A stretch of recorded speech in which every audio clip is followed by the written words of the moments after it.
is a presentation of Fox Sports. We are Baltimore. We are Ohio.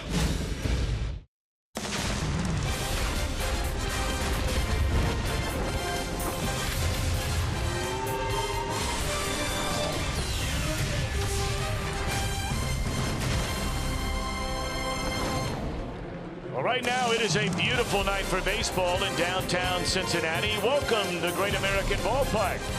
It's a second of 4 between the Chicago Cubs and the Cincinnati Reds.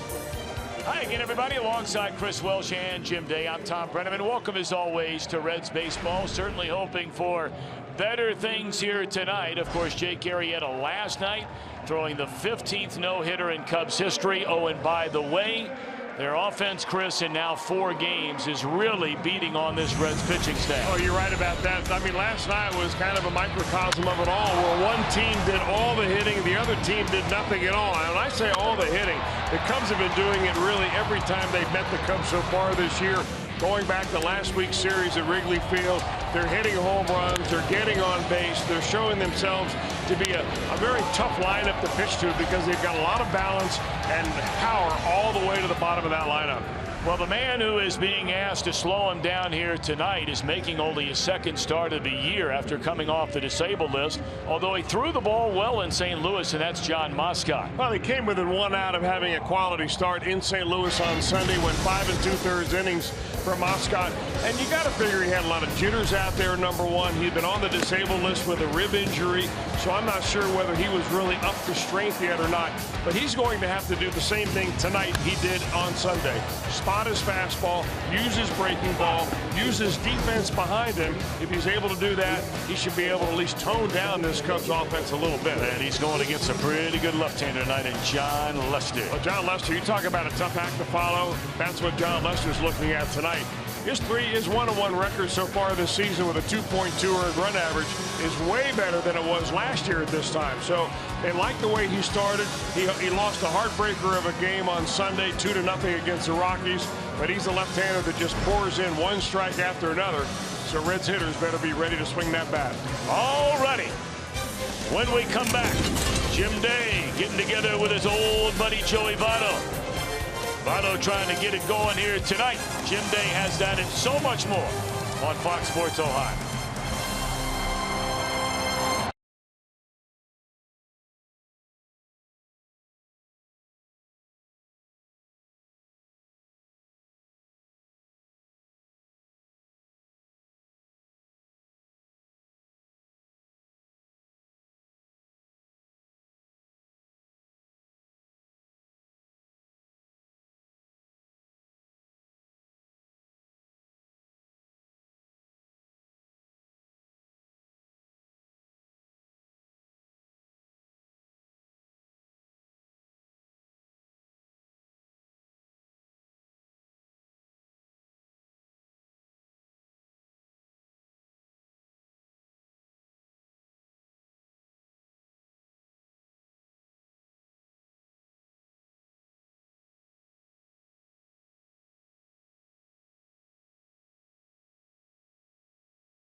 Check out their award-winning lineup only at your Tri-State Chevy dealer.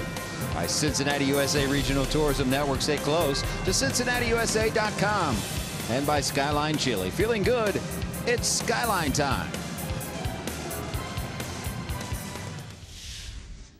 Tonight's going to be another night where we may have a couple of showers, especially for the start of the game. Even a few thunder showers going to be possible, but they will be hit or miss. So hopefully they miss the stadium. But temperatures will be in the lower 60s. By 7 o'clock, we'll be in the upper 50s to mid 50s throughout the game.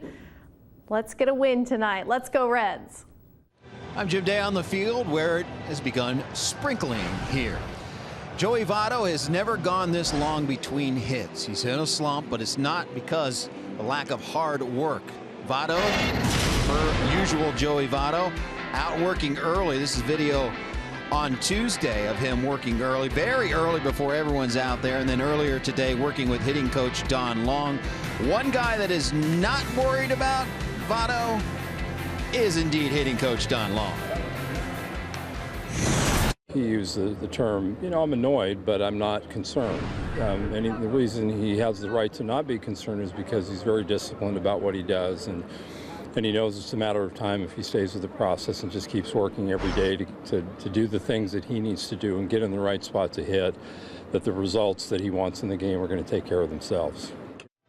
And Votto has turned down having an off day. He's back in there tonight. Lineups and first pitch are up next as the Reds look for a little bounce back after a tough night last night. Tom and Chris are next on Fox Sports Ohio.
Rain, which is passing by downtown. In fact, it has lightly started to rain here just in the last minute or two.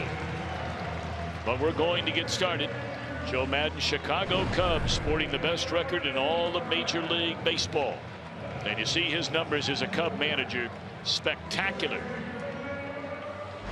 After winning 97 his first full year in 2015. Cub lineup has Fowler in center, Hayward in right, Chris Bryant knocked in 6 last night with a pair of home runs. Anthony Rizzo also homered, so too did Ben Zobrist. Javier Baez in on a third, a latter third of Addison Russell. David Ross a home run, one of the 5 hit last night by the Cubs. And catching his longtime battery mate, John Lester.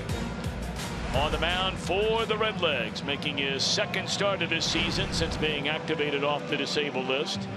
and that is right-hander Jon Moscot. Pretty tough challenges in his first 2 big league games this year for Moscot. He pitched in St. Louis against the Cardinals last Sunday and did not do all that poorly. He gave up 3 runs in 5 2/3 innings to 102 pitches in that. He's always been kind of an under-the-radar guy as far as the Reds minor leagues go. Drafted round number 4, 2012 out of Pepperdine. He came out of college a very polished pitcher, but he's not the type of pitcher that has the top side where you think he may be the ace of staff. He doesn't throw 98 miles an hour, doesn't have a killer slider, but he does have a lot of different pitches that he can use to keep hitters off balance, and he's going to need to use all of them tonight. Curveball, slider, changeup, 2 different kinds of fastballs, but primarily that sinker that goes down and into right-handers will be his bread and butter. Take a look at the Reds on defense, presented by Ford. They'll go with new ball. Tyler Holt to start in center field for the A-League. Billy Hamilton. Jim Day will have more on that later. Jay Bruce in right. Suarez, Cozart, Phillips, and Votto around the infield. And Mesoraco hanging the signs as it's raining harder now than at any time. But this is expected to be a very short passing shower. So they're going to go ahead and get started. Fowler digging in. Looks at ball 1 and this one underway. Fowler having a spectacular start. There is no other word to describe it. He has been on base more than any player in Major League Baseball over the first 2 weeks of this season. Leads the majors with a .521 on base percentage. Second in the National League with a .393 average. And a liner caught by Votto to begin the game.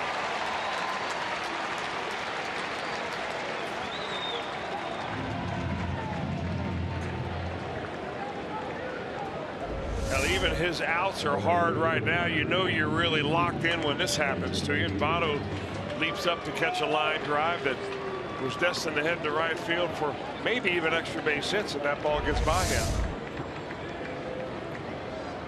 So 1 away in the inning, and here comes Jason Hayward. An even .200 batter without a home run. 7 runs batted in. Hayward was on base 4 times last night. 2 hits, 2 walks, 2 runs scored. Of course, a lot of guys were. The Cubs put up 16 runs last night on 18 hits against 4 Cincinnati pitchers. Moscot, a very quick worker.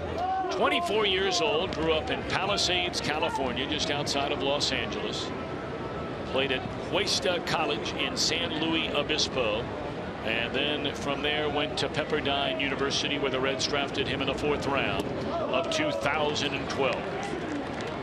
3-1 on Hayward. Last year, Moscot reached AAA to begin the year. He had only made 3 starts at the end of 14, went 7-1 at AAA with an ERA barely over 3. And at 9 starts, the Reds decided, why not bring this young man up to the big leagues and give him a shot. He was one of 9 rookie pitchers who combined for 110 starts for the Reds last year, including the final 64, a Major League modern day record.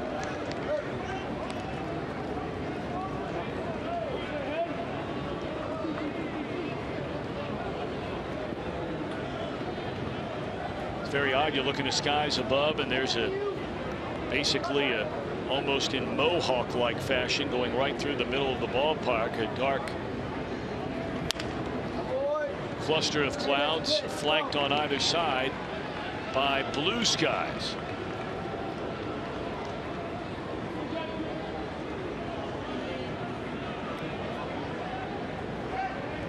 And there you get a look. Just sitting right above us.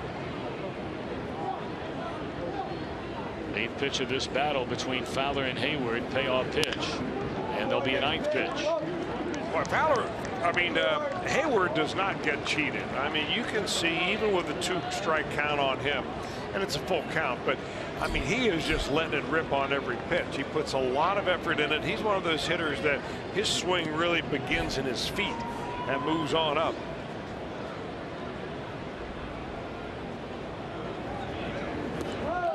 And this is what the Cubs do to people. They really, really make you work, at least through the 2+ weeks of this season. They lead the major leagues in walks. So you have a lot of guys with very low batting averages You know, case in point, Hayward hitting 200, but his on-base percentage is up over 320. You have Rizzo hitting cleanup, a 186 batter, but an on-base percentage a third of the time he's getting on base in his plate appearances. Here's Bryant, a monster game last night. All 4 of his home runs this season have come against the Cincinnati Reds. Homered in back-to-back games at Wrigley Field a week and a half ago before clubbing 2 home runs, 4 hits, scored 4, drove in 6 last night. You know, you got to remember that the next day's starting pitcher charts the game before. So Moscot, I mean, probably had writer's cramp, first of all, from trying to chart the pitches in the game that went on last night. But, you know, you're seeing all this happen. You know, hitter after hitter, hitting the ball on the button, leaving the ballpark, home run after home run. And your tendency, I would imagine, if you're Moscot, you're on the mound, you're thinking, well, I've got to do something extra special to get these guys out. And sometimes that's the worst thing that you can do. Back it down a little bit.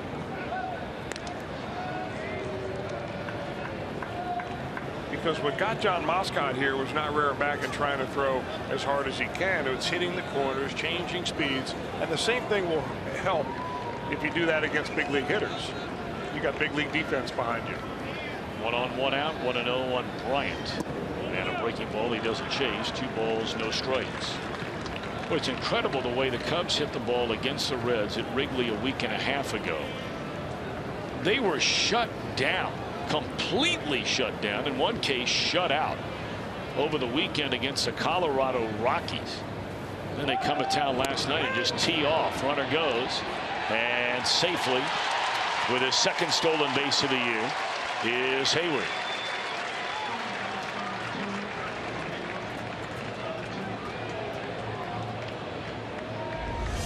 Well, Moscot had thrown over 2 times in this at bat already. He gets a fastball to handle, does Mesoraco, and bounces it to Phillips. It's an athletic team you're playing here. I'm a little surprised that Bryant didn't like that pitch enough to hack at it. 2 balls and a strike. Now they play more of a shift on Bryant. Breaking ball away again. 3 balls and 1 strike. You know, you've got to establish your fastball a little bit before they start chasing those pitches out of the zone, that breaking ball.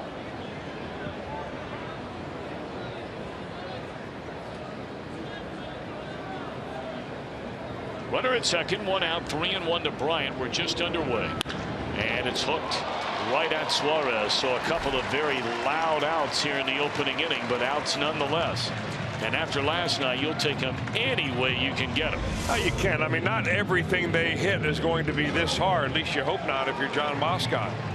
But you work yourself into a 3-1 count with a hot hitter at the plate. You really have got to make a good pitch or get some luck.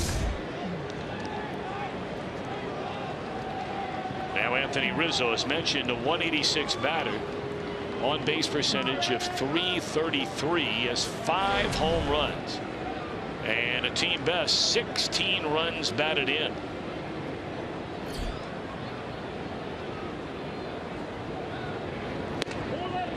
Fastball off the inside corner.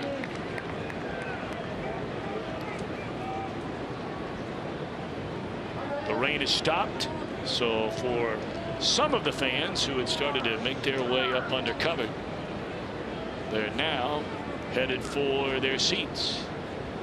1-0 pitch to Rizzo with Hayward at second and 2 out. A ball and a strike.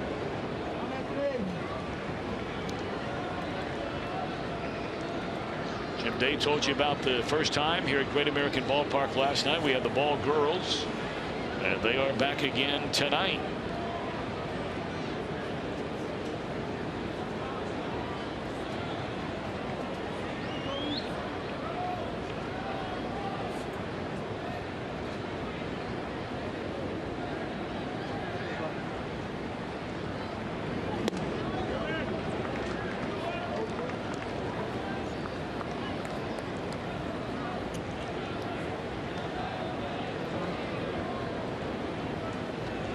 seemingly every inning against every team. You look at the Cubs, and the pitcher is reaching at least the 20 pitch mark. And starters are having a hard time going more than 5 or even 6 innings against this Cub team.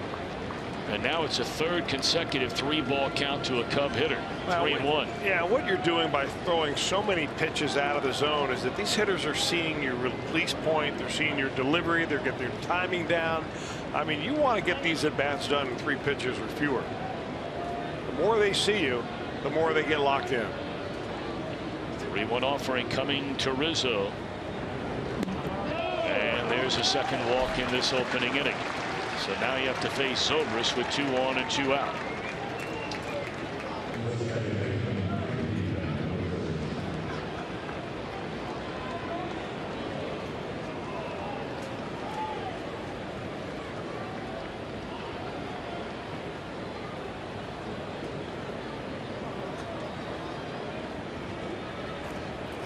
Zobrist, a switch batter, hitting at .246. Hit his first home run of the season here last night. He had 3 hits in the game, was on base 4 times, and drove in 3 runs, giving him 7 RBIs on the year. I mean, everybody except for Addison Russell got fat in the Cub lineup at the Reds' pitching expense last night.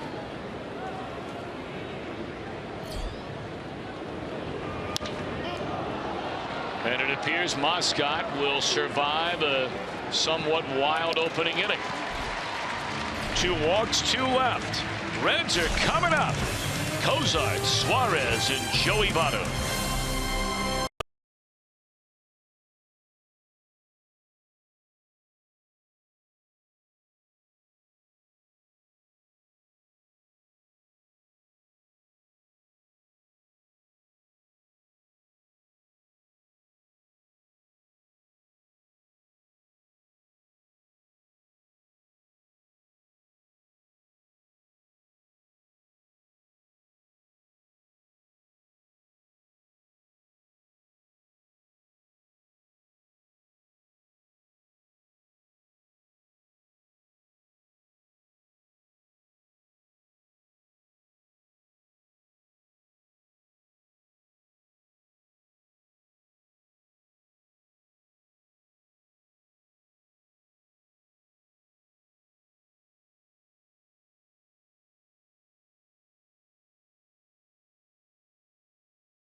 And I think that you can see the way John Moscott was kind of nodding that, yep, I get it. That's what I'm going to do in the second inning. Red starting lineup tonight has Zach Cozart leading off. Eugenio Suarez is at third. Joey Votto looking for his first hit in his last 19 at bats. That's a career long without a hit. Phillips, Mesoraco, Bruce in the middle. Duvall, Holt, and Moscott. The latter third, and on the mound, pitching very well to begin this year. Unlike April of last year, his first year as a Cub, left-hander John Lester. Yeah, they're very happy with the way that Lester is right now. They signed him to a long-term deal, a huge money deal, and he delivered, really not in the way of wins and losses last year, but certainly in the way his consistency was when he took the mound. He is signed through the year 2020. Lester went 6 innings against the Reds at Wrigley earlier this year, and he gave up 3 earned runs. Reds scored in the first inning against him, and he'll retire Cozart on the second pitch to begin the bottom of the first inning. Let's take a look at Chicago defensively presented by Ford. Fowler flanked by Bryant, who goes from third to left field tonight. So they can start Javier Baez, activated off the disabled list after the Reds left town last week. And David Ross has been joined at the hip with John Lester for a number of years now, going back to Boston, and didn't go with him to Oakland for a short time. That was a trade made in the middle of the year. And then when he signed with the Cubs, Ross followed Lester to the Windy City. 0-1 on a Eugenio Suarez. Back when Lester was sent from the Boston Red Sox to the Oakland A's, he went along with a former Red, Johnny Gomes.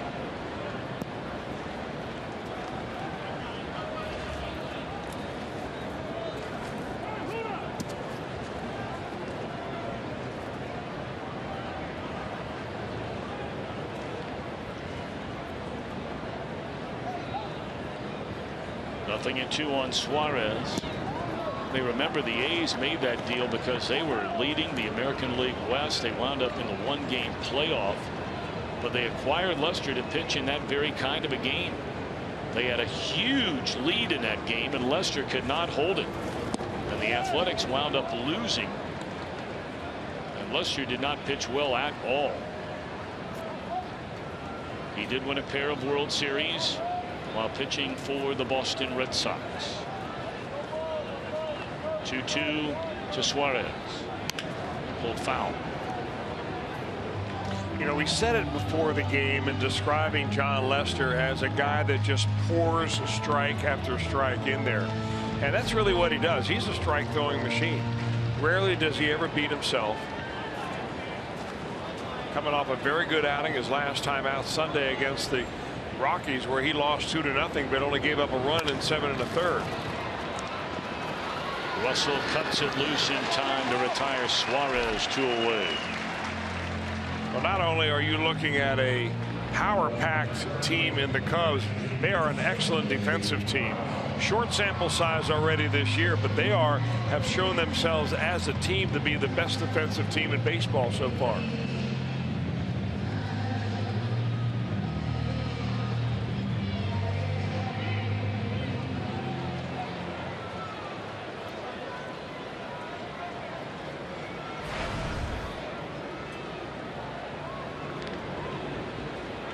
So here's Joey Votto, and he looks at a fastball, strike 1 at 94 miles per hour in the outside corner. I know many of you enjoyed that pregame report turned in by Jim Day on Joey Votto.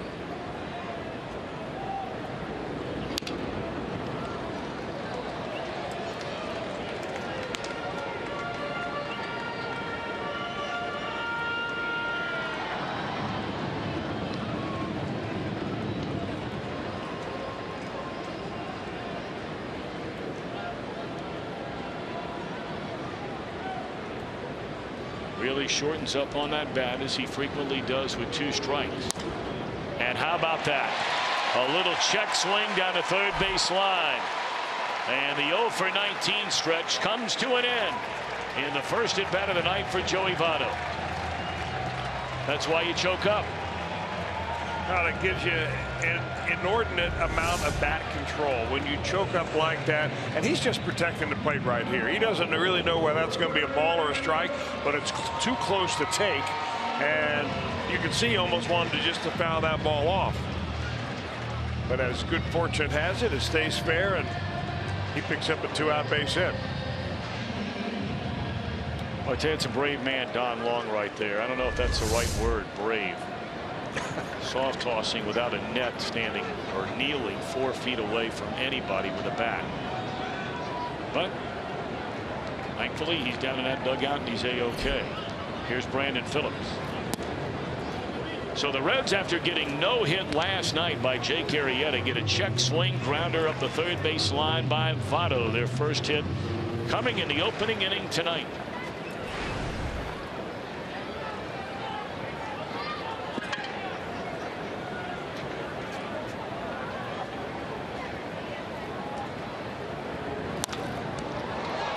Buster handles one hopper back to the mound, and the inning is over. A hit, a man left. We've played one at Great American Ballpark. We're scoreless.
Brought to you by Elk and Elk. Experience versus youth tonight on the mound. I mean, look at these starting rotations, at least the way they're assembled right now for the Cubs. Better than 1,000 career starts. The Reds without Homer Bailey or Anthony DeSclafani in the quartet in this series, 143. And of course, Simon has the bulk along with Straley of those. Well, it worked out for the Cubs in game one. We'll find out about tonight.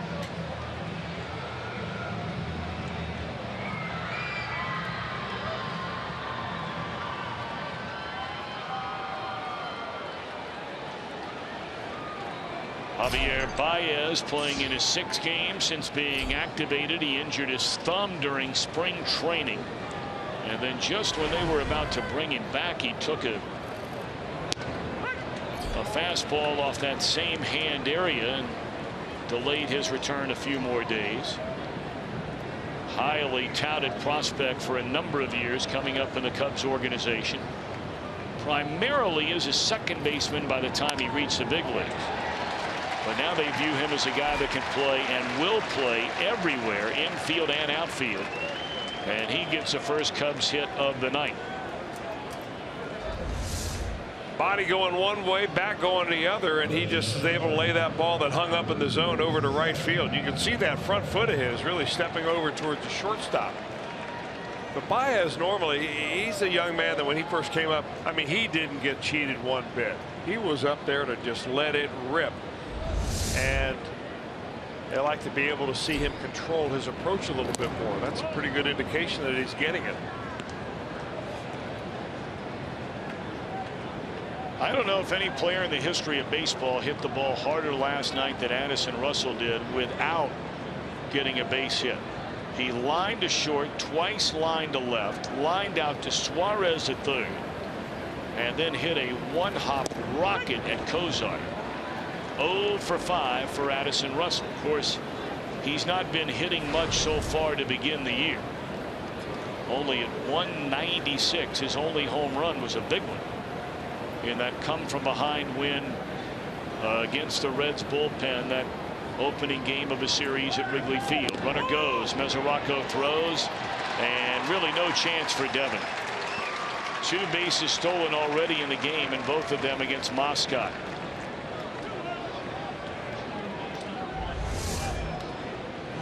You can see Moscot when he goes through that full stretch position, meaning when he lifts his leg up normally, he's very slow and deliberate to the plate. He's going to have to mix in some slide steps some quick throwovers, holding the ball at different times, just trying to set the offense and upset their timing a little bit of that runner.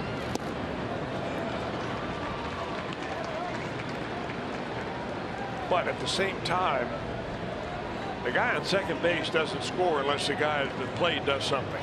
So he's got to not worry at all about Baez at second and put every bit of his concentration on the hitter.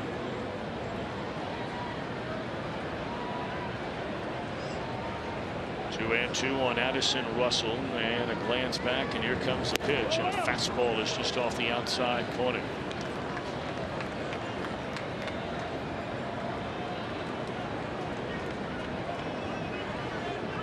Third 3-ball count. Now to the first 7 hitters of this game.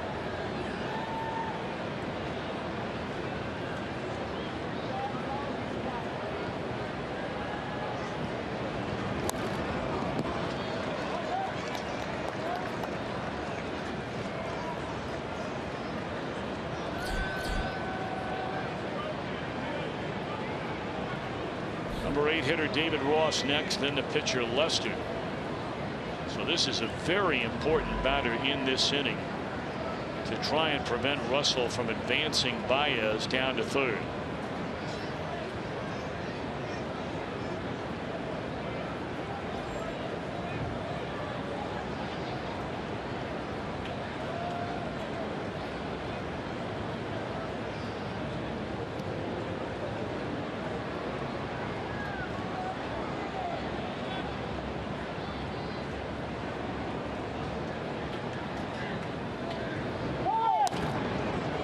Delayed steal there by Baez. Now, it was a couple of years ago that the Cubs acquired Addison Russell. He was a former #1 draft pick for the Oakland A's. The Cubs sent Jeff Samardzija and Jason Hamill to the A's in exchange for Russell, who was a prospect and the future shortstop for the Cubs, and Dan Straley, who is now in the Reds rotation.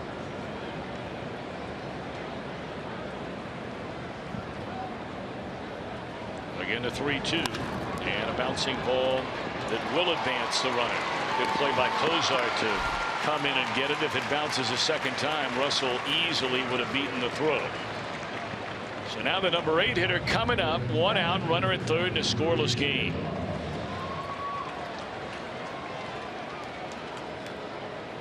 Ross had 2 hits, was on base 3 times, scored 3 runs, including a solo home run in the 16-0 win last night.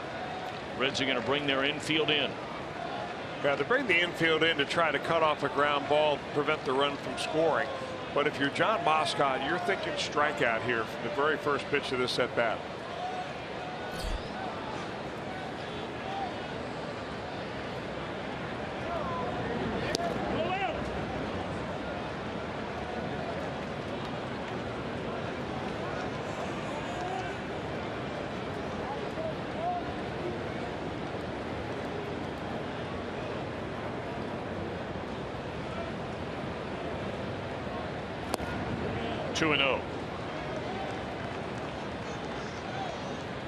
David Ross caught his first no-hitter last night, Jim Day.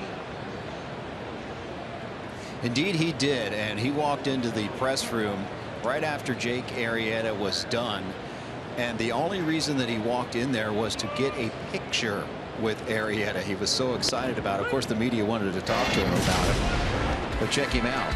He comes in, and the first thing he wanted to have done was someone take a picture. And Arrieta after the game said that that was maybe the most special part of it, that Ross had never caught a no-hitter in his final year as a player. Finally got that done. Pop fly short right, and Bruce will get it. Tagging is Baez. Shea having to throw on the run and couldn't get anything on it. So that steal of second base in this inning becomes very important. A sac fly run batted in, 1-0 Chicago. Nice play by Jay Bruce to get to that ball. That ball just kept dying and dying. He kept running harder and harder, and that ball was running out of steam.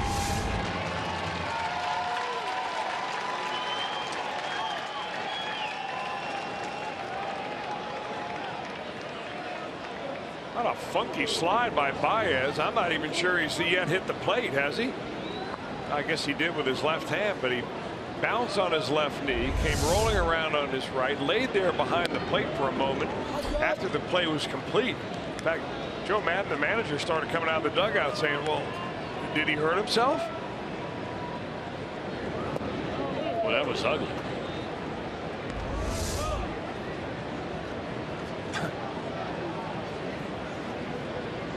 Stumbling, bumbling, tumbling.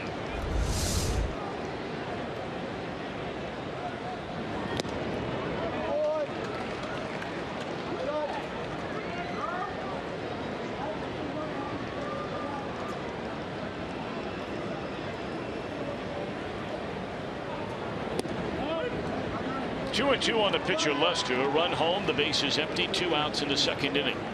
Cubs scoring first for this 1-0 lead.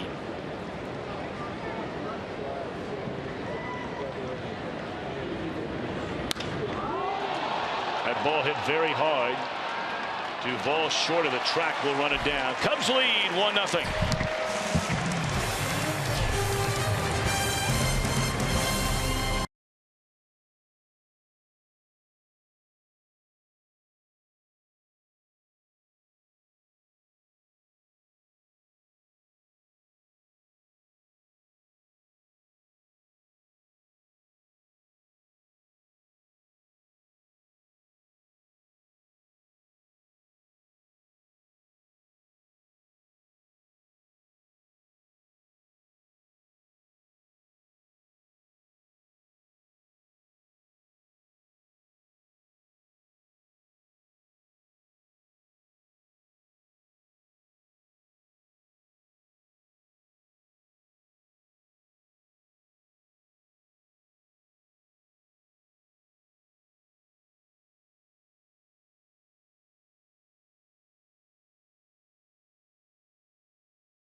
Nothing.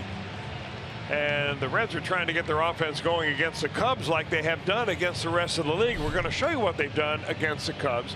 And this is one to look at right here. When the Reds are scoring 1.5 runs per game against the Cubs, but 4.5 or 4.8 against the rest of the league. Same with the home runs. They've only hit 1 against this Cubs ball club. They've hit 11 against the rest of the teams they played. And of course, extra base hits the same. So somehow or other, they've got to figure out a way to do the same thing against this Cubs team that they have done so far against other ball clubs that they have played. And right now, the Reds sit at 8-8. The Cubs are spreading their lead now between first place and the rest of the division by having a 12-win season, the only team in baseball with 12 wins under their belt. Of course, trying to get right against this Cubs pitching staff is what every team in the National League has tried to do so far this year. Their starting pitchers in the first 16 games of this year have collected 11 wins. It's only the second time in franchise history. It's the first time since 1922. The starters have turned in 14 quality starts so far in their first 16 games. That's the most ever in Cubs franchise history through the first 16 games in a year. So they're not only doing it to the Reds, they're doing it to everybody. They just completely shut down the St. Louis Cardinals, winning 2 of 3 before they arrived here in Cincinnati and got the no-hitter from Marietta last night. And those numbers don't lie. 194 opponents batting average against this Cub pitching staff.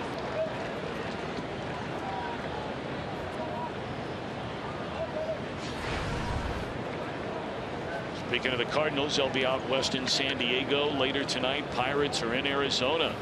Pirates took a licking in San Diego as Mesoraco is gone swinging. And the Brewers will host the Philadelphia Phillies.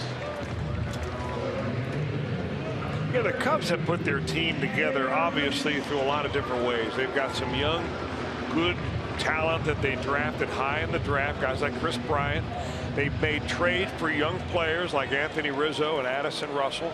But for the most part, their pitching staff, they've gone out and either traded for or they've signed free agent wise.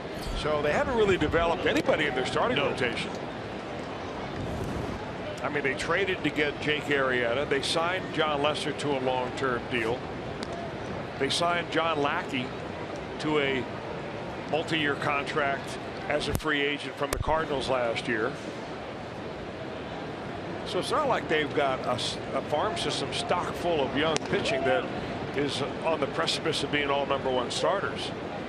But they figured that it was an easier way to make themselves competitive in a hurry by using some money to buy starting pitching and use the young players coming up through the system to supplement those that they've already acquired in trades.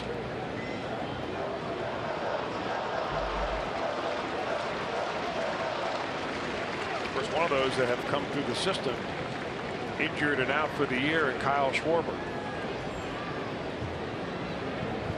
1-2 on Jay Bruce.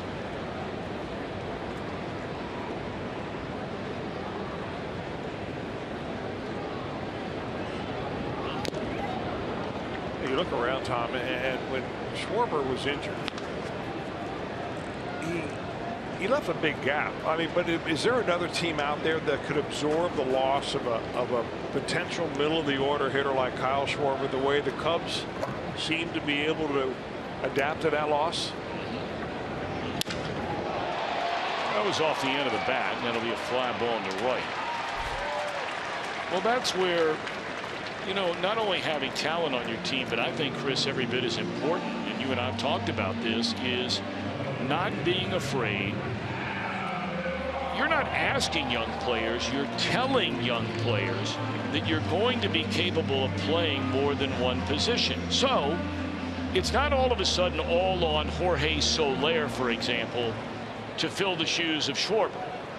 I mean, he's getting most of the playing time, but if for whatever reason things don't work out there, you can send Chris Bryant, who I think everybody agrees is going to be a perennial all-star in his major league career. You move him out to left field, and then you're plugging in a guy like Baez, who again just 2 years ago, along with Soler, were the top 2 rated players in their entire farm system. I have always felt that that's where teams are missing the boat, is not demanding that players play more than one position. It's in the yard to left field, and that'll do it. 1, 2, 3 go the Reds. We go to the 3rd. Cubs lead 1-0.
Fans through the gate thanks to John Morrell. We have that Votomatic Super bobblehead to give away tomorrow, and you can get a ticket for as low as $12.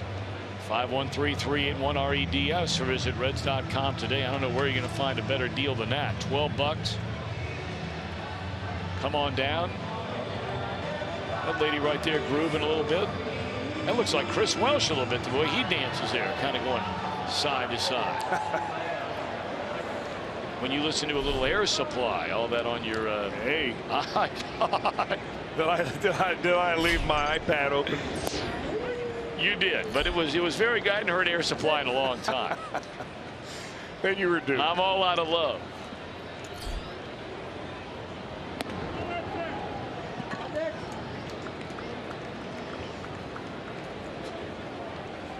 One ball and one strike. Top of the order, 1-0 Chicago, batting here in the third. Fouled off his front leg by Fowler, who hit a laser to the right of Joey Votto, made a diving catch to take away a hit, probably a double for Fowler leading off the game.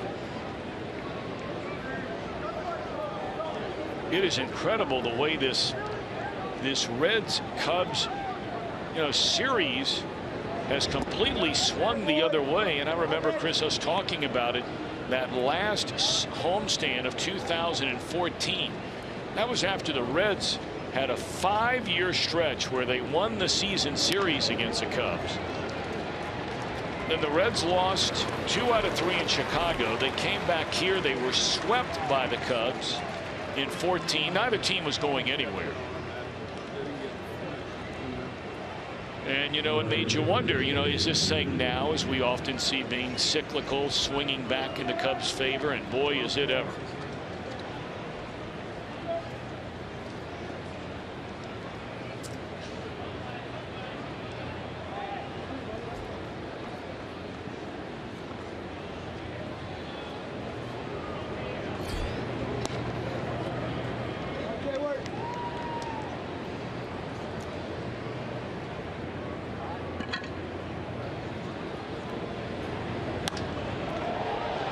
Lines it the other way, and what a catch by Adam Duvall, and a tip of the cap by Hayward.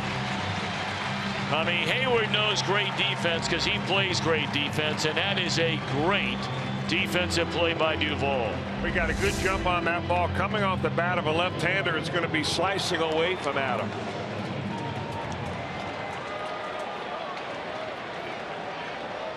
Now, there's a guy that you were referring to earlier as a player that can play multiple positions. Duvall, really best suited maybe to be a first baseman, but there's no room at the end here at first base. Sure. So he can play third base, he can play outfield on the corners. They don't think he projects as a center fielder, but that's a heck of a defensive play right there.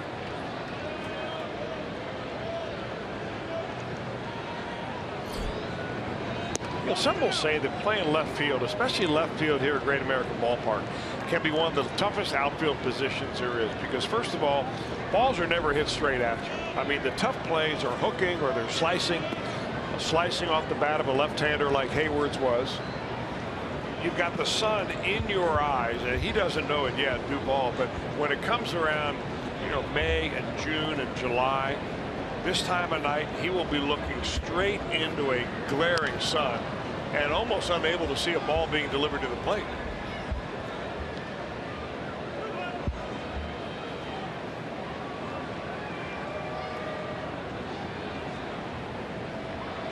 So it's not always so true that you put your worst outfielders on the corners. You got to work at it to look good out there.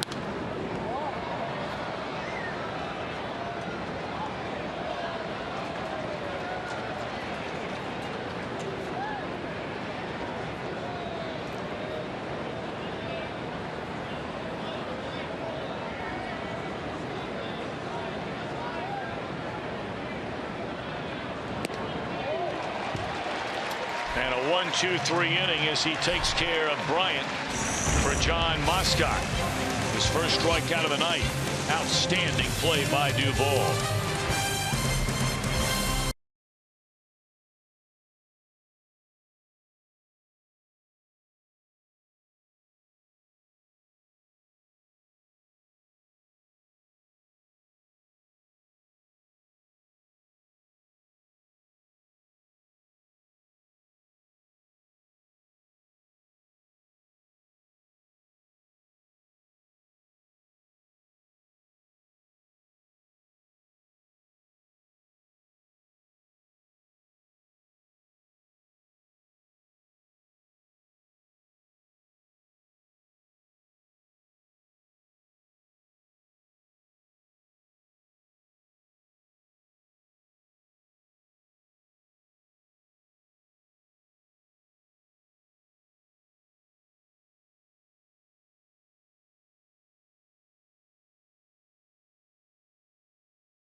Last night, only 2 pitchers in Major League Baseball history have 0 losses between no-hitters. Obviously, the Reds' Johnny Vandermeer, who went back-to-back, but Jake Arrieta, 9 starts between no-hitters, which is unbelievable. You guys talked about last night how he's an off-season workout partner with Homer Bailey. Homer Bailey made it back to the yard today and asked him about it, and he said yes indeed. And I asked him if he exchanged messages with Arrieta last night, and he said yes. And I said, would you care to share it? In true Homer Bailey fashion, no, I would not care to share that on television.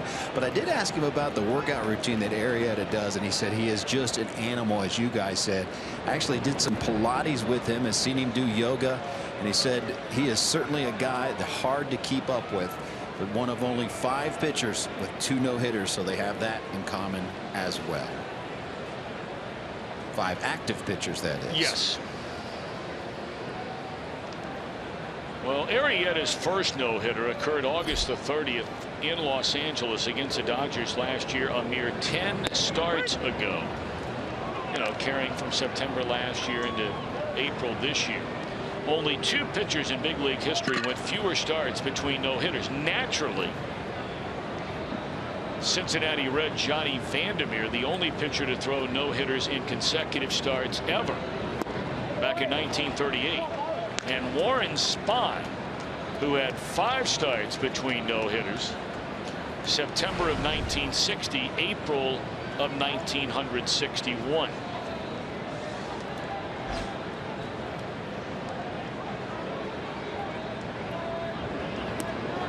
Tyler Holt draws a leadoff walk.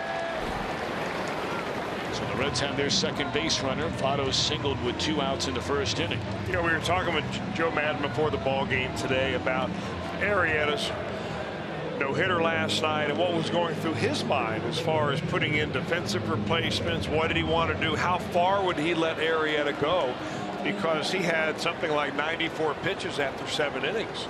And he was wondering, I mean, you're not going to take the guy out of the game. What am I going to have to do? Well, you know, he already thought ahead that the Cubs do have an off day, so he's going to get 1 extra day of rest.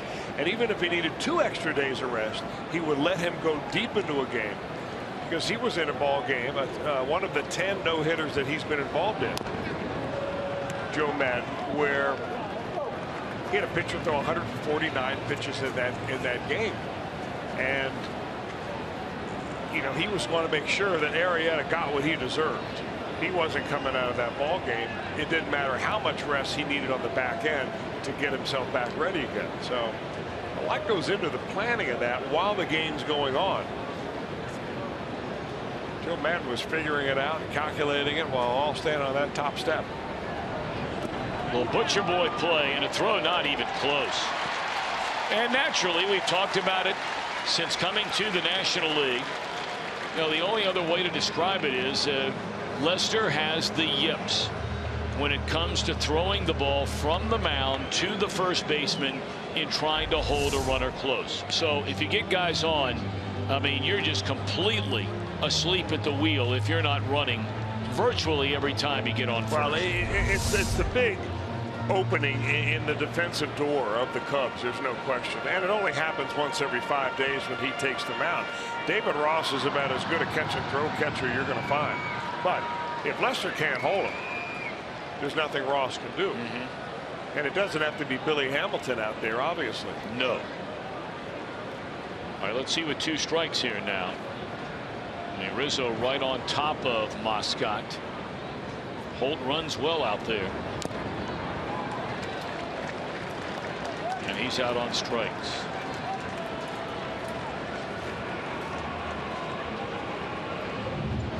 And not very often, though, you see a matchup of 2 Jonathan pitchers. Jonathan Tyler Lester and Jonathan Solomon Moscot.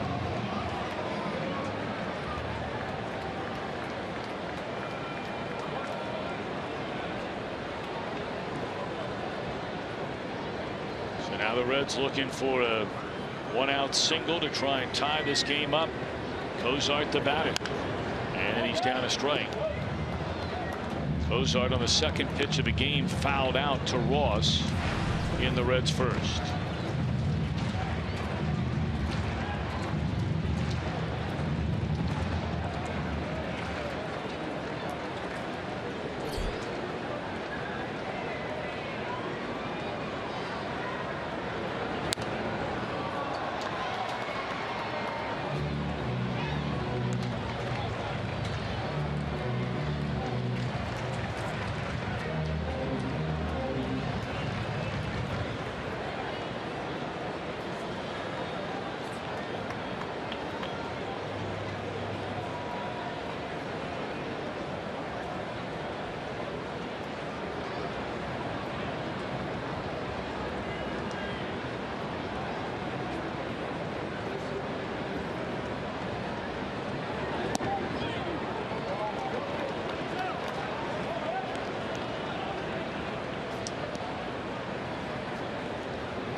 hold a very conservative lead out there at second base. And Cozart has gone on strikes. 3 of them in the game now for Lester, which gives him 22 on the year. Follow the Reds all year long with the MLB.com at Bat app. Check it out.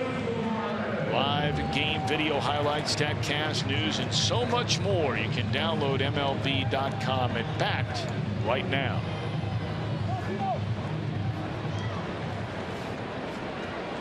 It's turning into a beautiful night, a little cooler than we've had in the better part of nearly 2 weeks. Weather has just been sensational here in Cincinnati, and expecting nothing but sunshine and blue skies over the next number of days. So if you're thinking about coming to the ballpark tomorrow night, we've got the Joey Votto bobblehead giveaway. We have a day game on Sunday. Expecting nothing but sunshine. Temperatures tomorrow in the mid-70s and the low 80s on Sunday. 1-0 on Suarez. Tying run at second. 2-0.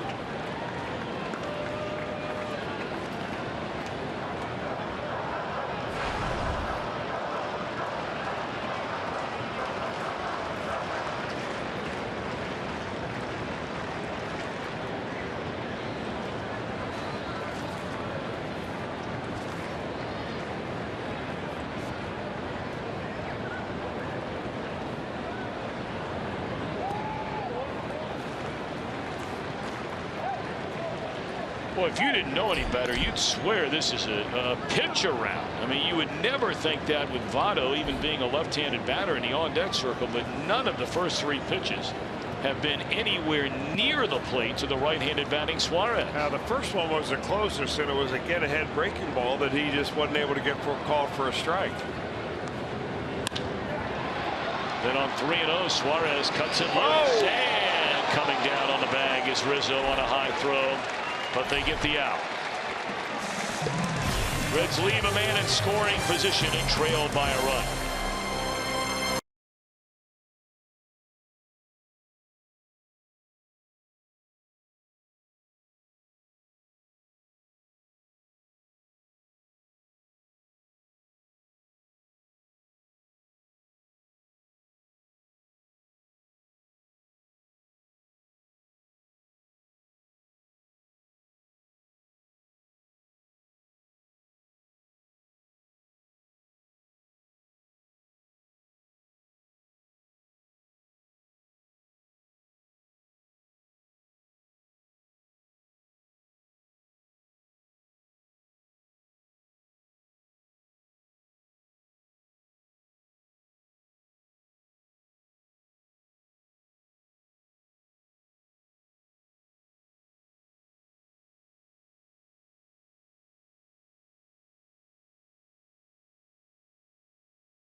Fox Sports Supports is proud to team up with Surfrider Foundation in celebration of this month's Every Day is Earth Day initiative. Making simple changes in our daily lives, we can make a big impact on our environment. Go to foxsportsupports.com to learn more about what you can do to be part of the solution. Tom, big day tomorrow up in the Dayton area at the Miracle League of Greater Dayton. They've got their opening day tomorrow. Wow. Our good friend William Crotty, who's visited us a couple of times in the booth, will be there. Of course, his Uncle Bob, who we know. But the field that they're opening up tomorrow will be up near Springboro, right near the Springboro Junior High School. And man, if you've never been to a Miracle Field game or outing, before, might not be a bad idea to drop by and appreciate really what our people are doing to help youth play baseball. No doubt about it. It's great stuff. Rizzo, fly ball to right, that'll reach the seats on the first pitch from Moscot here in the fourth. 2-0 Chicago.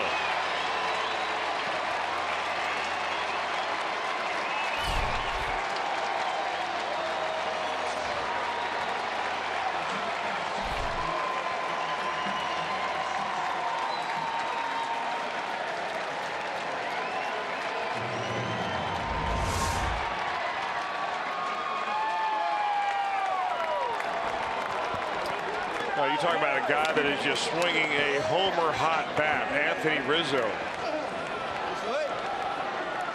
I think the Cubs like hitting in this ballpark. And 4 of Rizzo's 6 home runs now this year have come on the very first pitch in the at bat. This guy's hitting 190. 190. And he has 6 home runs and 17 runs batted in.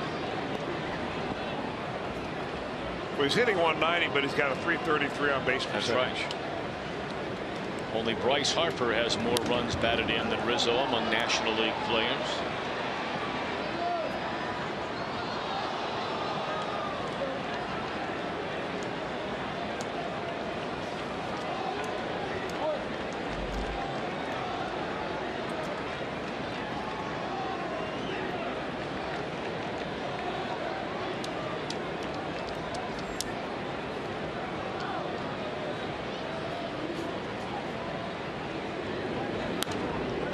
These Cub hitters are just up there wailing away, and I would never dare suggest about, you know, hitting anybody at any level of baseball, but I mean, I can't remember the last time that a Cub batter was backed out of a batter's box.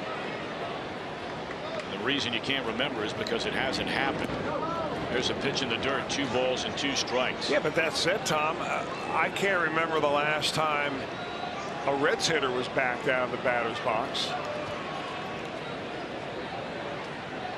I think we're long past those days where, you know, you're trying to intimidate, even though pitchers are throwing harder now than they've ever have before.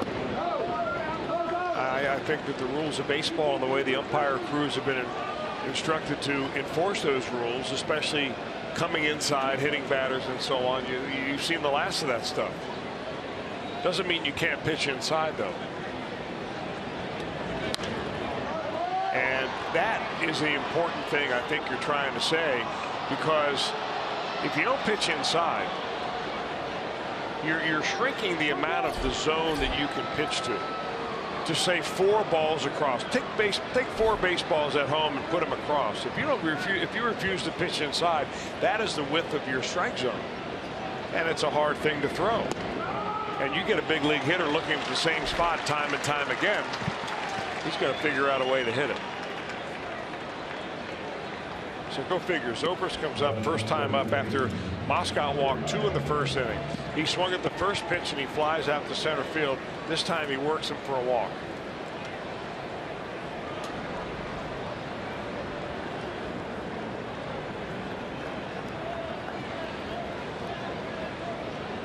Well, we told you the risk of a pop-up shower from time to time tonight. That's exactly what we're sitting through again right now. We continue to play after the walk.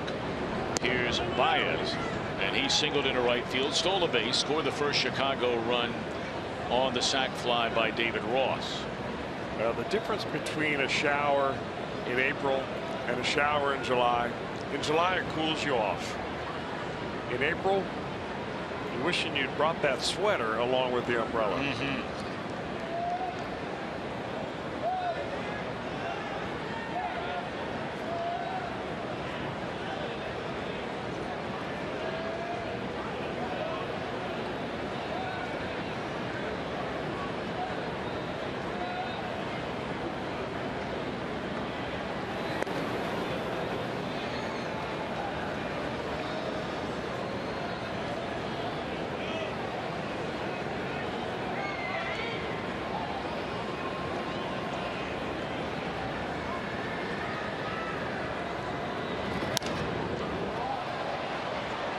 I mentioned earlier where we have a rare matchup tonight of John versus John, and it's spelled J-O-N. John Moscott is short for Jonathan Moscott.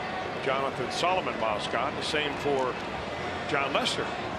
Jonathan Tyler. If you think that's odd, it is, because they were both born during that one decade where the name Jonathan reached its peak in popularity.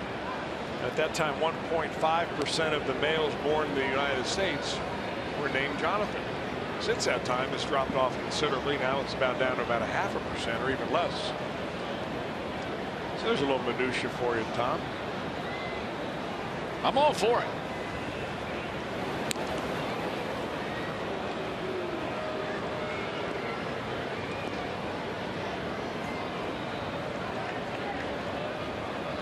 Lester's thinking better him than me right now, pitching while this rain is coming down.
You mentioned John Moscott works quickly, except when runners are on base. In this inning, it's slowed to a crawl. Either he's not ready to pitch or Baez has gotten out of the box.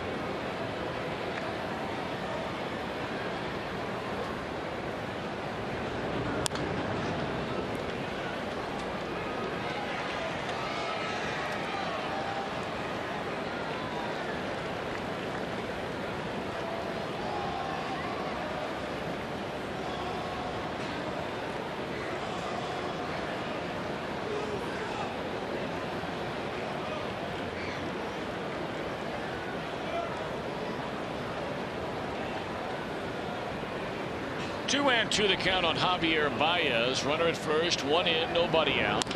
And a bouncing ball, weakly hit to short. They'll get one, and that'll be all. Baez will beat the relay throw.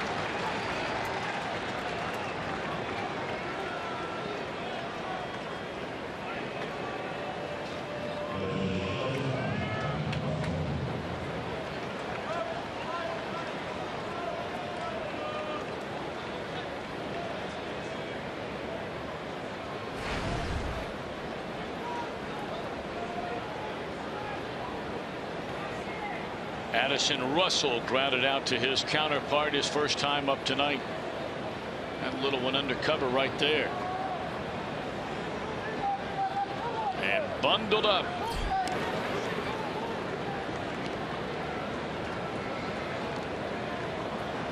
Baez, you may remember, stole second base. Cubs already with a pair of steals in the game tonight against Moscott, who we documented earlier. It takes quite a while to get rid of it. All arms and legs and getting everything going to home plate. Ball one to Addison Russell.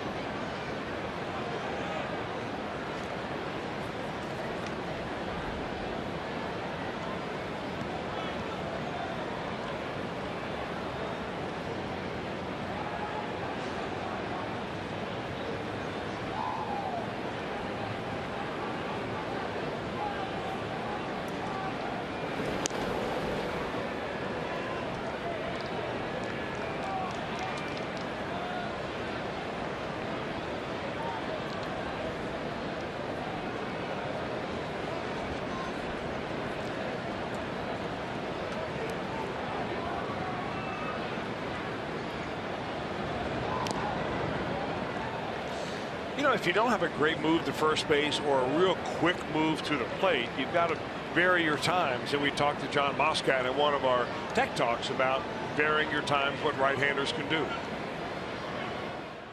If you come set and count to 1 every single time and go, that guy is going to steal every time, and he's never going to get caught. But if you're a guy who's able to hold the ball on the rubber, and what I mean by that is get on the rubber, and when you come set to actually, you know, hold the ball for a count of 1 1,000, 2 1,000, 3 1,000, 4 1,000, and then go. Or the next time you come set, hold it 1 1,000, and then go. That guy can't get into a rhythm with what you're doing, so he's cold-footed every time. And he has to kind of guess as to when you're going to go to the home plate or if you're going to pick off to first. Now that's the defense of trying to keep the runner at first base, and Moscott's had a hard time doing that. Pretty fancy hitting, though, coming out the bats of those 2 young right-handed hitters in Addison Russell and Javier Baez. Baez a single in the 2nd inning going the other way, and that one right there, Russell finally gets a base hit after hitting line drive after line drive last night. That one falls into right. So now David Ross in the same position he was in, with the addition, of course, of a runner at first, but he was up there with a runner at third. Baez, his only trip to the plate, and had a sac fly down the right field line. Cubs lead 2-0, threatening for more here in the top of the 4th.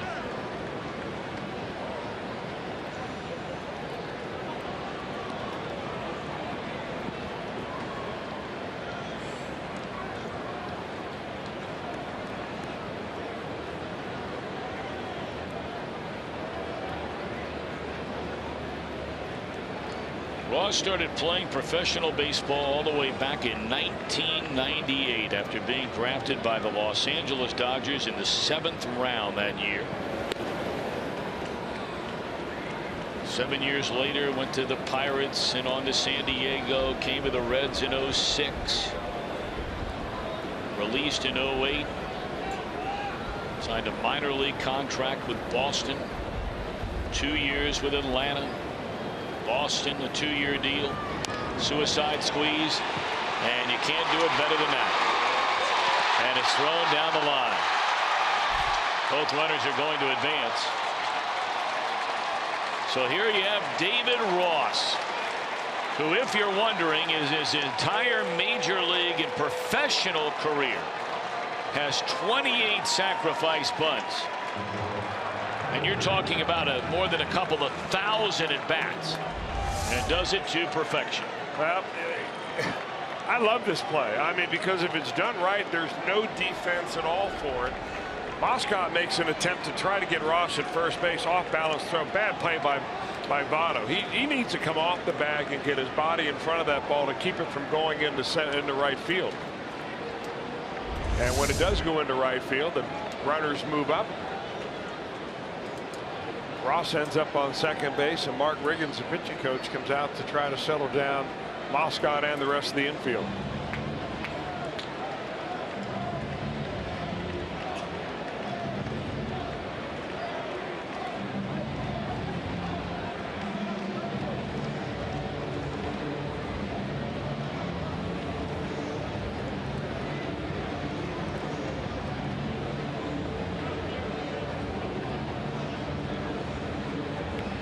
Be interested to find out sometime if David Ross has ever put down a suicide squeeze bunt.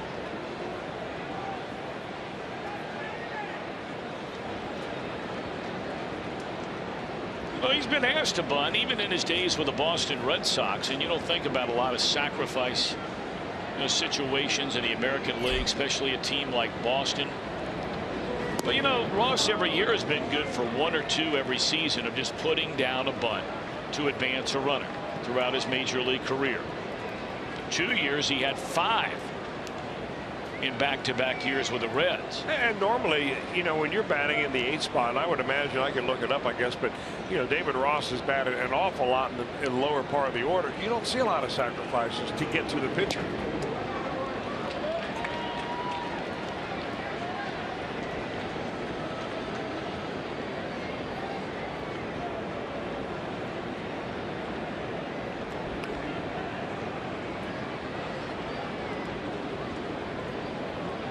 One ball and 1 strike. Runners at second and third. 1 out. Cubs lead 3-0.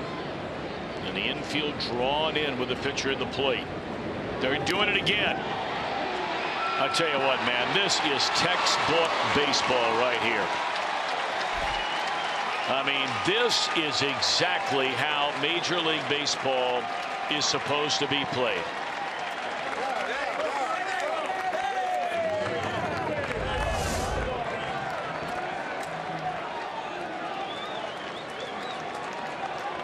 Here's a team that scored 16 runs last night, and they're got 2 suicide squeezes in the same inning. In back-to-back hitters.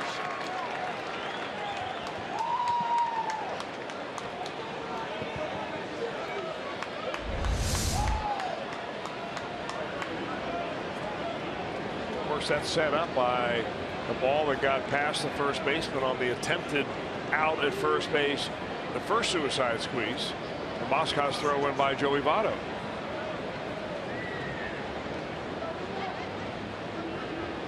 So in a way you can say, well, the Cubs are just simply taking advantage of the opportunities given to them.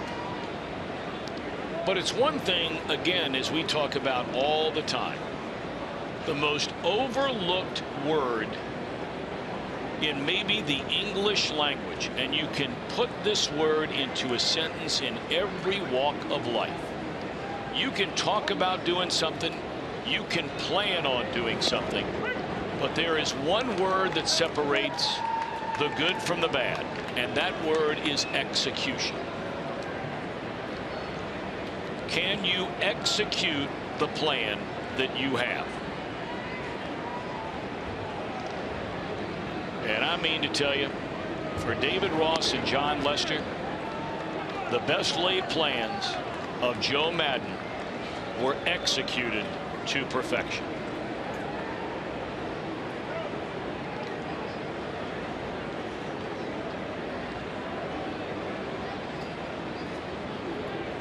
Two and one on Fowler.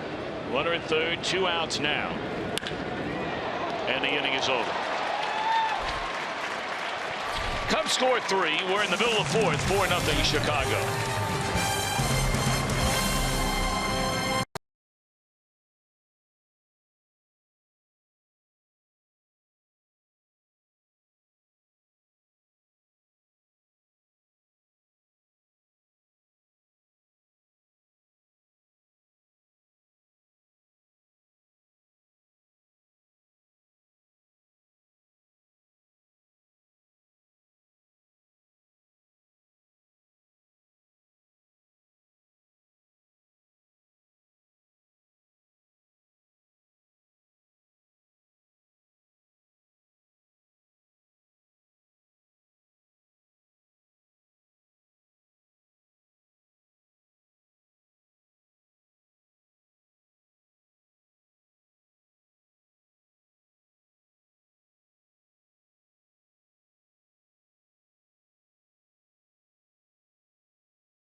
Purchase a full price ticket thanks to Klosterman Bakery. I mean, we have kid giveaways, live mascot races, games, face painters, you name it. So bring the entire family down to the ballpark for your next family Sunday game. We'll be right here this Sunday, 1:10, Reds and the Cubs, and would love to have you come on board.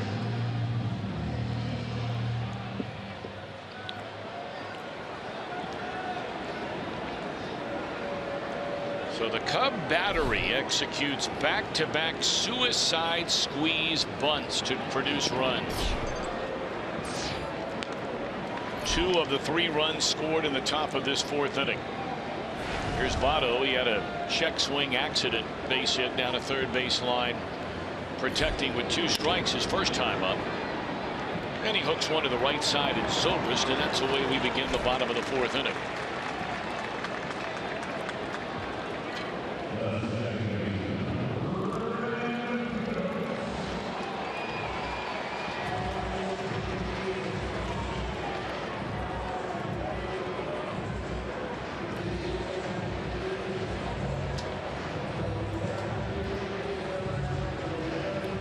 Brandon Phillips hit a comebacker right to Lester to end the first inning.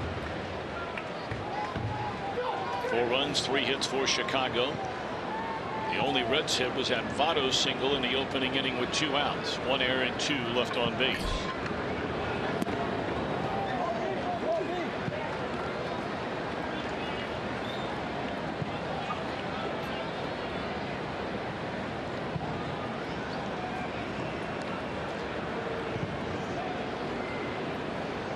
Still a very, very light rain falling here at Great American Ballpark. This is playable for Rizzo, and that's out number 2.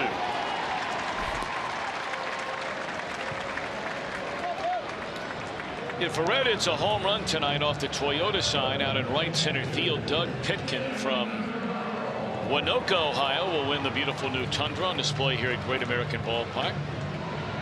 And you can register for your chance to win. Just stop by your Cincinnati and or Northern Kentucky Toyota dealer.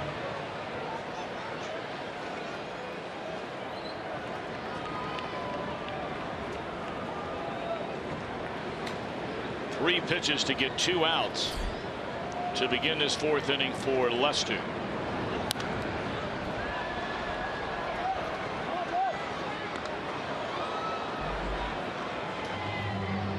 Four pitches total, I beg your pardon. 2 pitches to Votto, 2 to Phillips.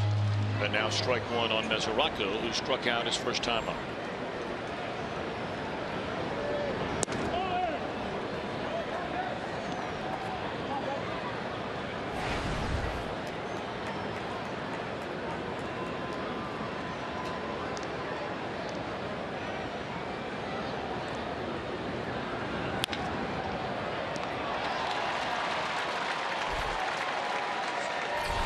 A 7-pitch 4th inning through the heart of the order.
In 2013, he took a pitch to the face and had a broken jaw, and he came back with a helmet with a protector on that face. Now he has decided to continue to wear that helmet. Now, not too bad aesthetically because of the evolution of the baseball helmet.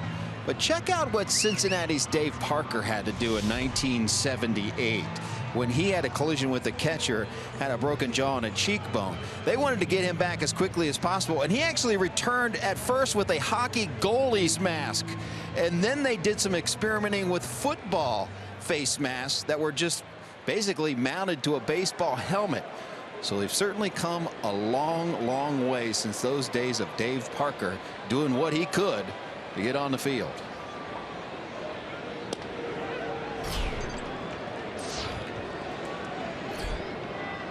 Boy, Dave Parker was one tough dude.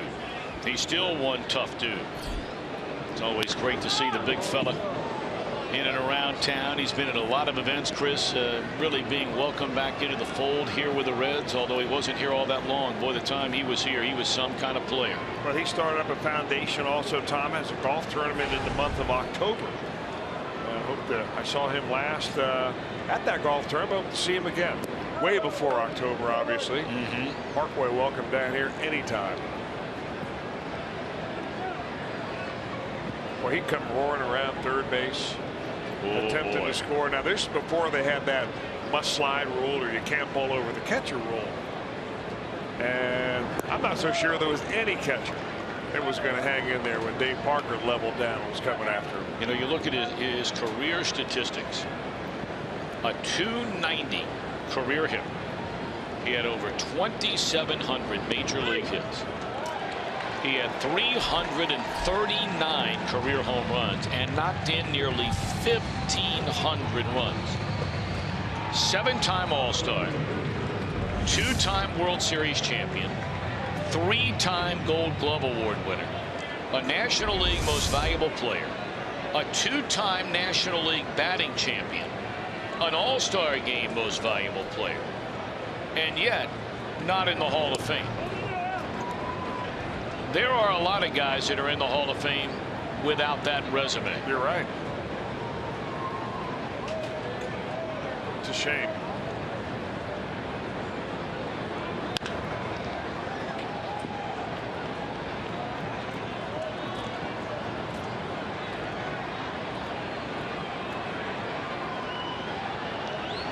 You know, that year in which his jaw and cheekbone were fractured, as Jim mentioned, that was a game on June the 30th against the New York Mets in a home plate collision with truly one of the toughest guys to ever play baseball. That's a guy named John Stearns. Many of you will not remember him. He was an incredible athlete, football player, baseball player, tough guy. That was a collision that Dave Parker had when he broke his jaw and his cheekbone. At the end of that year, the Pittsburgh Pirates made Dave Parker baseball's first $1 million contract player. The following year, he led them to the World Series title in 1979.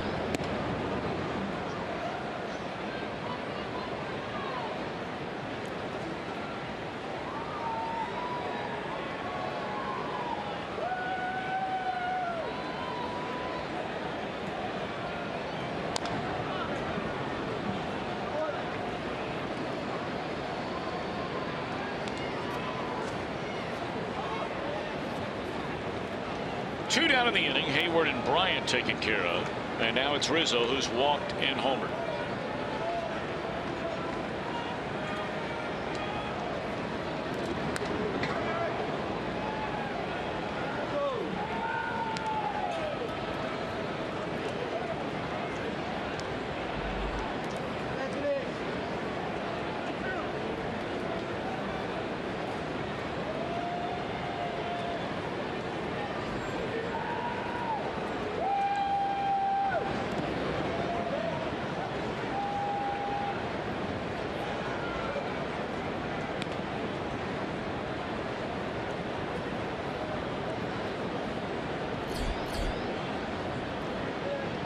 Zobrist waits in the on-deck circle. 94th pitch of the game by Muscat. We're in the 5th inning. And a breaking ball bounces up there to Rizzo. 3 balls and 2 strikes. Well, Tom, under the category of you know who's watching down in the Portsmouth area, which is Al Oliver's scoop. There's another guy. Oh, you're not kidding. There's another guy. Well, we've talked about his Hall of Fame credentials he's before. Second in your idea of, or your status on why Parker should be in the Hall of Fame. Just got a text in the scoop. What a great guy. No doubt about it. You know, when I saw him on the Caravan, Al Oliver, a year ago, you know, I never knew Al Oliver. I mean, you know, I was growing up as a kid while he was playing. I knew he was a great hitter, but I felt like I got to know him through Bob Brenly, who was his teammate with the San Francisco Giants later in Al Oliver's career. But I'm not sure I've ever heard Bob Brindley talk about a player that he was truly more in awe of than Al Oliver, who at that point in his career couldn't wear spikes much anymore. His feet and his knees and his legs had gotten so bad through all the years of playing on turf and that kind of thing. Didn't keep him from hitting line drive. No, he'd play games in tennis shoes. Yeah. And, you know, Brindley just couldn't believe the way this guy could hit. And used to tell stories of a great sense of humor. You know, loved talking, and Al Oliver giving guys a hard time around him. And Brindley would imitate Al, and I told Al all about it. He got the biggest kick out of it. Brindley used to say they'd have hitters meeting every day about the pitcher in the game. They'd go around the room, and they'd always ask Al last, Al, what do you think about Doc Gooden? And he'd say, well, we got an agreement. He throws it and I whack it. Or he throws it and he ducks. Or he throws it and then backs up third. Well, the ducks part is right, because if you had to pitch against Al Oliver, the first thing that was on your mind was that, is he going to hit the ball right back at me like a bullet? And you wanted him to pull the ball, so you pitch him inside. You didn't want that ball coming back at you. Runner goes, and it's a strike. Throw down there, and this time they cut down a would-be base stealer. So a scoreless fifth. We still have a long way to go in this one. Reds are down 4-0.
Baseball, Cubs leading over the Reds, doing a little manicuring on the mound as we speak.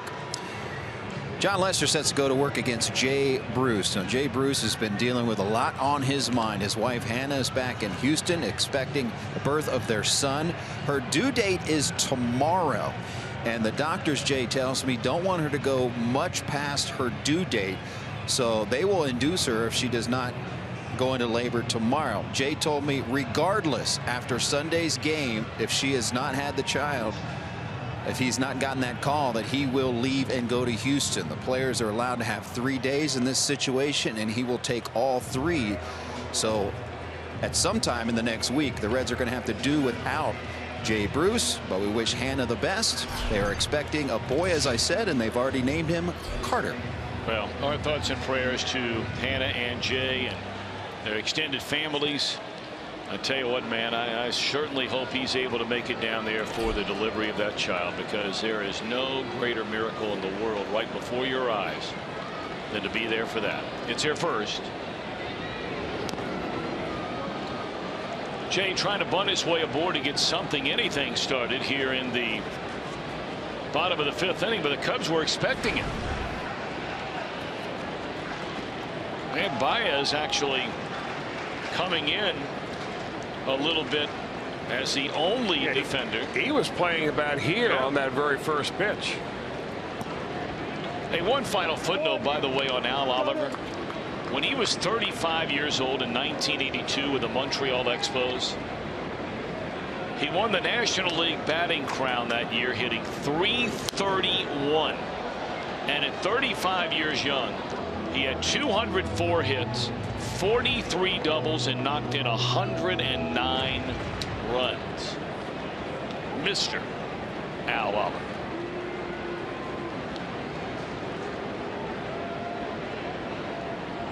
Mr. Line Drive.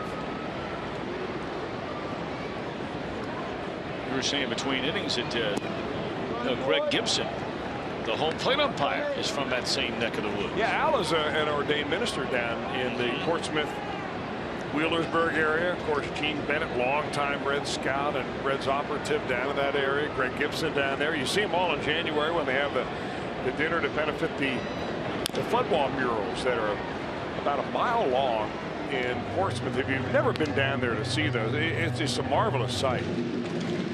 One mural after another, many of them sports inspired. See a mural of Don Gullett down there. Of course, Don is right from the other side of the river in South Shore, Kentucky. That's a hotbed for Reds baseball down there. And Bruce shoots one into left center field to hit. That's a good bit of hitting by Jay. Really good bit of hitting. And we're seeing so much more of it this year.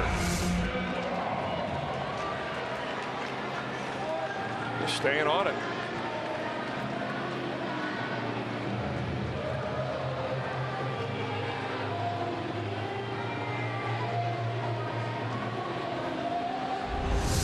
Well, let's see if that can't spark the Reds to getting something going here against Lester. It's just their second base hit of the game. The other by Votto on a check swing up a third base line in the first inning. So now Adam Duvall, the batter. Reds have action in their bullpen. J.C. Ramirez, just brought up from the minor leagues before the game today, begins to throw. So you're getting near the bottom of the batting order. You have Duvall here seventh, Holt next, and then the pitcher spot.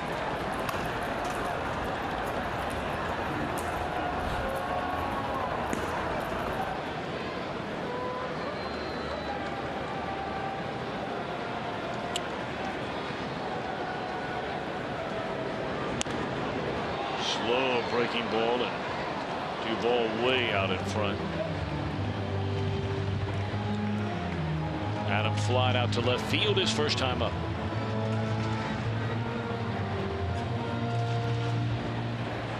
Rain continues to lightly fall. It'll start a little heavier and then lighten up.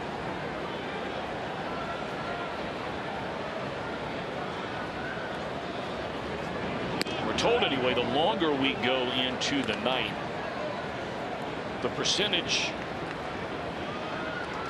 of the chance of rain goes down. So hopefully that's good news. Well, didn't we have enough rain delays last year? Yes, we did. To last for maybe the next decade? Yes, we did. It's a good eye right there on Duvall. Borderline pitch. And really that's a pitch that Lester has tried a number of times tonight. And it's just not getting that call from Greg Gibson.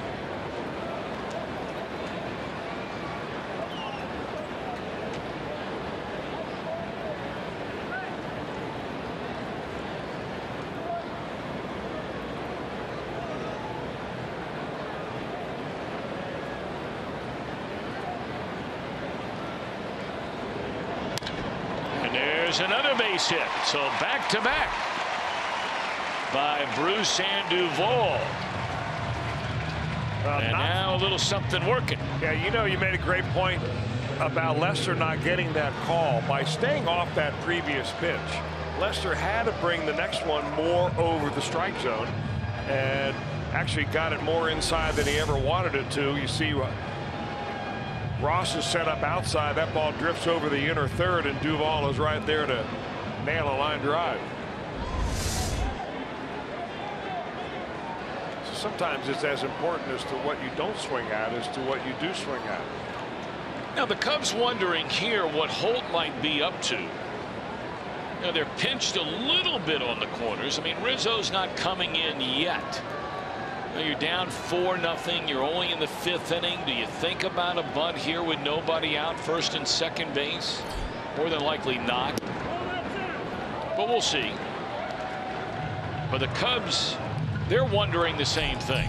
And now Ross wants timeout and will slowly walk to the mound. And the entire infield is going to gather on this meeting.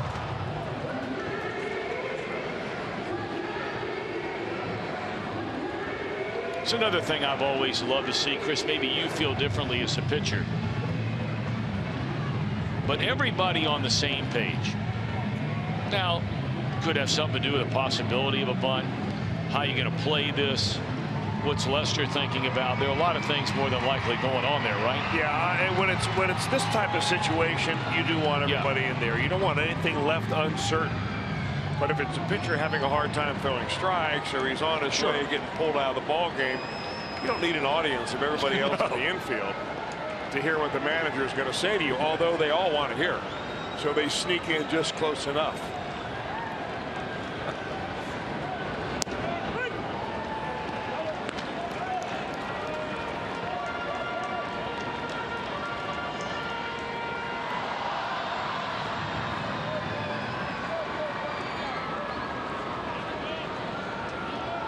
All right, 2 on for the Reds, nobody out. They're trailing 4-0 here in the bottom of the 5th inning.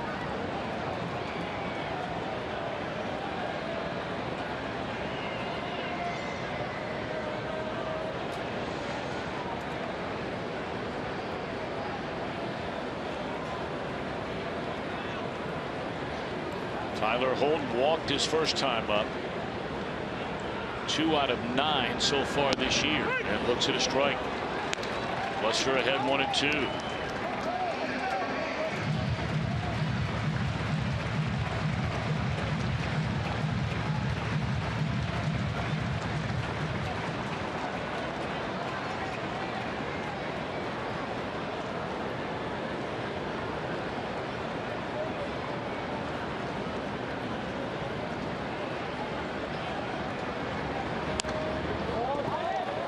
There's that cutter right in on the hands of Holt, who's able to hang around by fouling it off.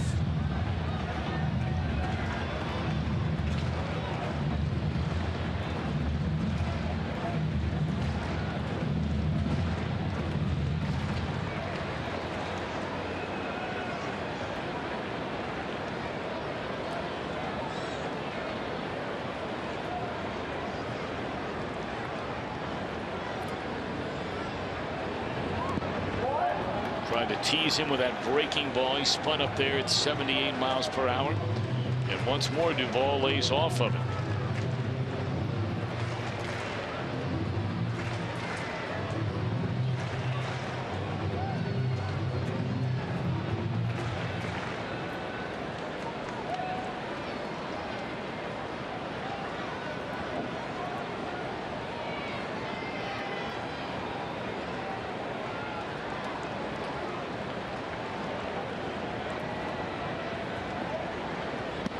And now the 2-2 pitch with 2 on and none out.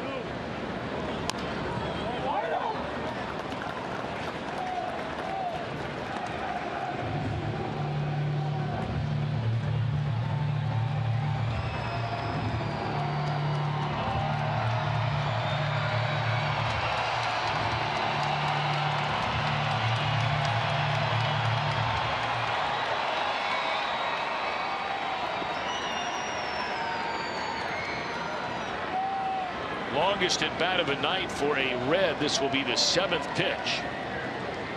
Hold up there in a battle with Lester after singles to begin the inning by Jay Bruce and Adam Duvall. And now Lester nods in agreement with the sign given by Ross coming in again. And this is a double play. Oh, maybe a triple play. Nope. That's as close as you're going to get. On a 5-4-3 around the horn attempt at a triple play.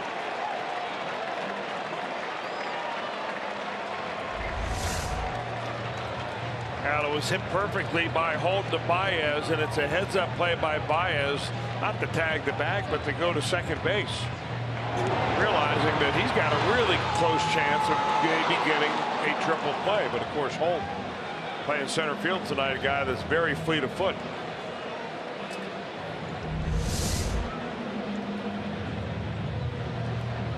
And it is really a good play. It's been an impressive game tonight from the Cubs. I know oftentimes, you know, 9 out of every 10 people watching this game tonight are Reds fans and don't want to hear necessarily all the time about how great the other team is, and no one is saying how great the other team is. But there are moments when you watch enough baseball games where there is a team doing a lot of things very, very well, and that's exactly what the Cubs have done so far here tonight. I don't know the last time I've seen a third baseman field a ground ball and throw to second base, and a guy's there expecting it and ready on a bang-bang play. Don't remember the last time I've seen it. It's always tap on the bag, throw to first.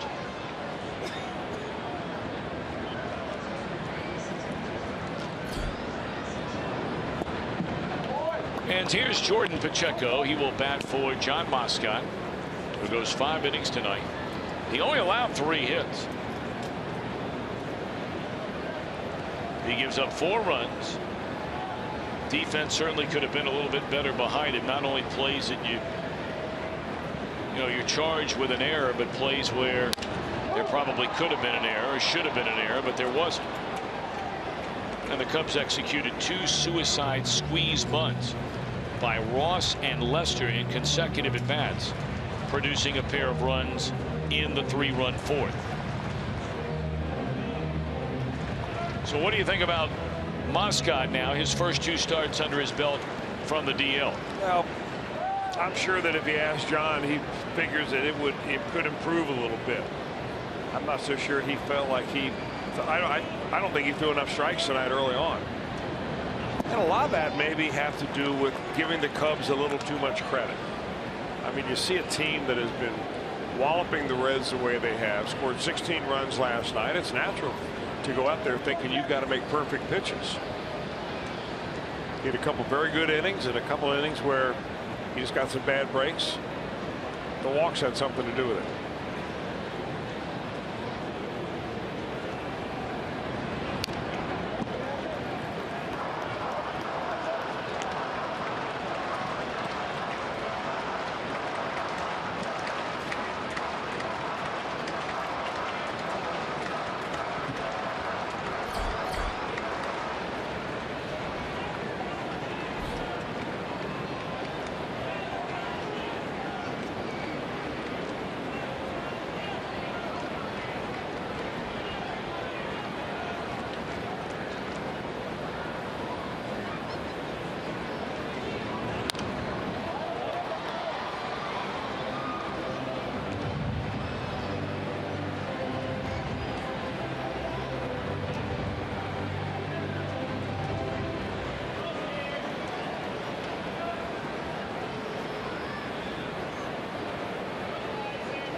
Two balls, 2 strikes on Jordan Pacheco. Runner at first, 2 outs, and now Lester will come to the plate.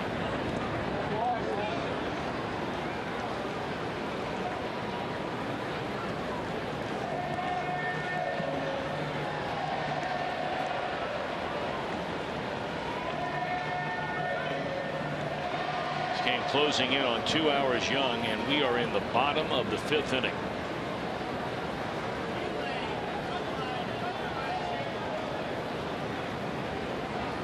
Very much like John Moscott, John Lester slows it down with runners on. Slow dribbler off his foul ball off his foot.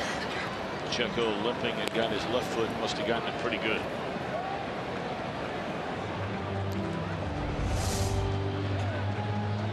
Yeah, right off the toe.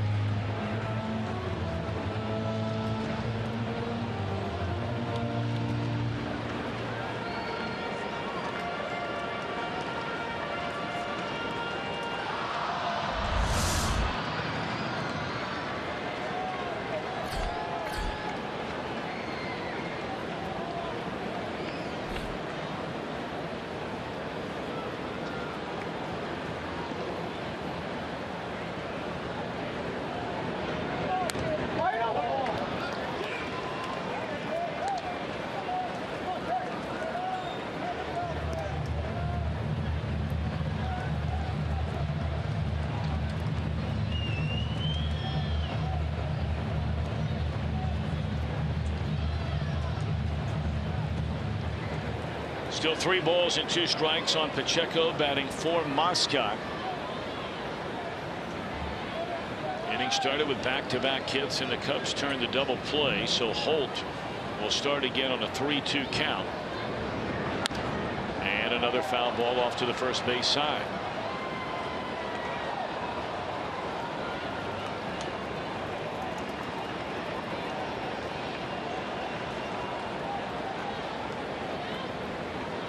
I like this at bat so far for Jordan Pacheco. I mean, he is battling.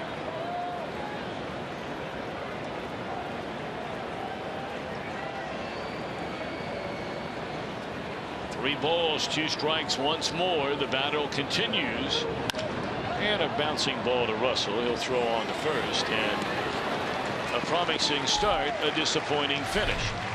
2 hits, 1 left. We played 5, and the Cubs lead it 4-0.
Presented by authority of the Cincinnati Reds. It may not be reproduced or retransmitted in any form, and the accounts and descriptions of this game may not be disseminated without the express written consent of the Cincinnati Reds.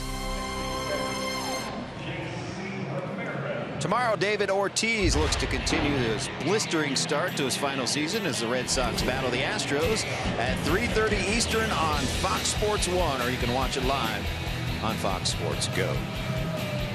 Reds made a roster move today. Tim Melville was sent out, and J.C. Ramirez recalled from AAA Louisville. And he right now is about to make his Reds debut, and he's the first Red born in Nicaragua to appear in a major league game. It's a guy that Brian Price talks about how good a stuff he has, but he's just never been able to put it together at the major league level. They think that some of the changes that they have made, and Chris Welch can perhaps talk about this further, in philosophy of pitch selection and using his slider more. That's what he said today. They told him to go down to Louisville and use that slider even when you're behind in the count, and it seemed to work. He had decent numbers in Louisville, and ready to see what he can do up here at the big club. Alrighty, so here we go. Ramirez, 96 miles per hour, cuts it loose. He's got plenty of arm. There's no question about it. I mean, those are his numbers at Louisville this year. He's been in the big leagues before. 27 years old. In fact, he was with 2 different teams last year. Pitched in 20 games overall, 12 with the Diamondbacks and 8 with the Seattle Mariners. I mean, he can bust it anywhere from 92 to 98. We saw him in spring training. Live arm. But again, got to get that zip code down.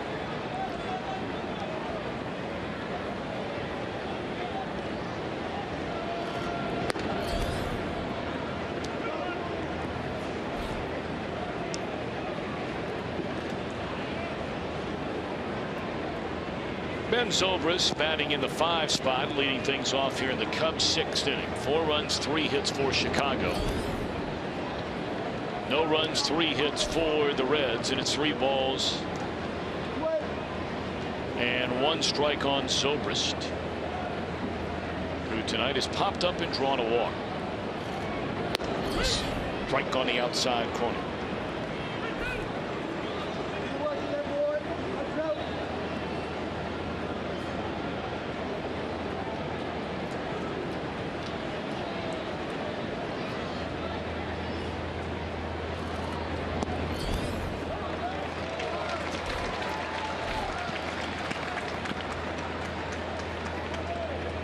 Coming up later on, as always, we'll have our Miller Time moment brought to you by Miller Lite.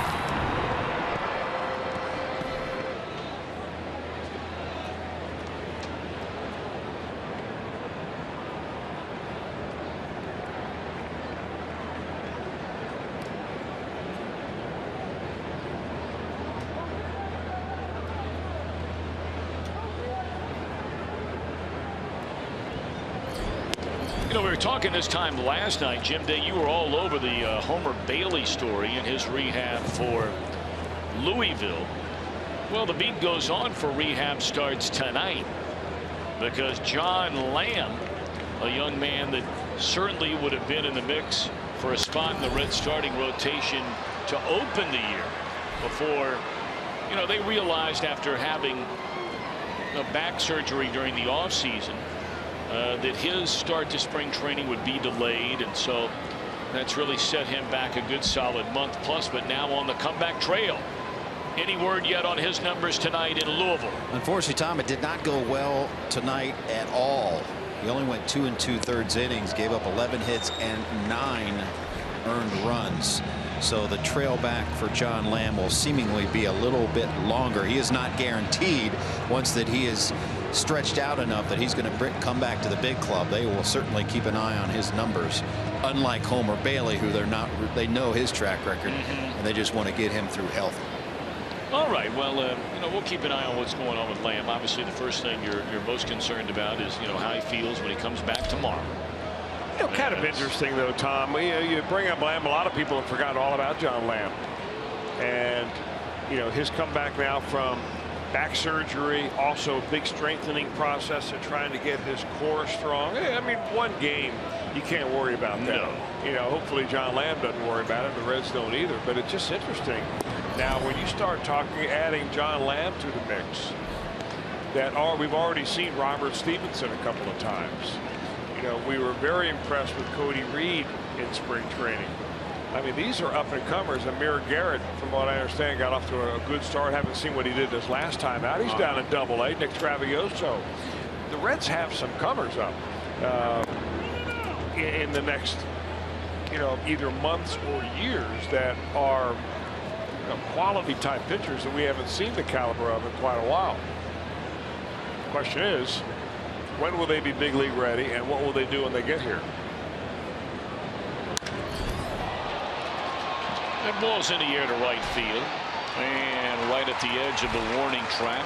Calling it in is Jay Bruce. So after a leadoff walk, a lot of strikes being thrown by J.C. Ramirez, and there are 2 outs in the inning.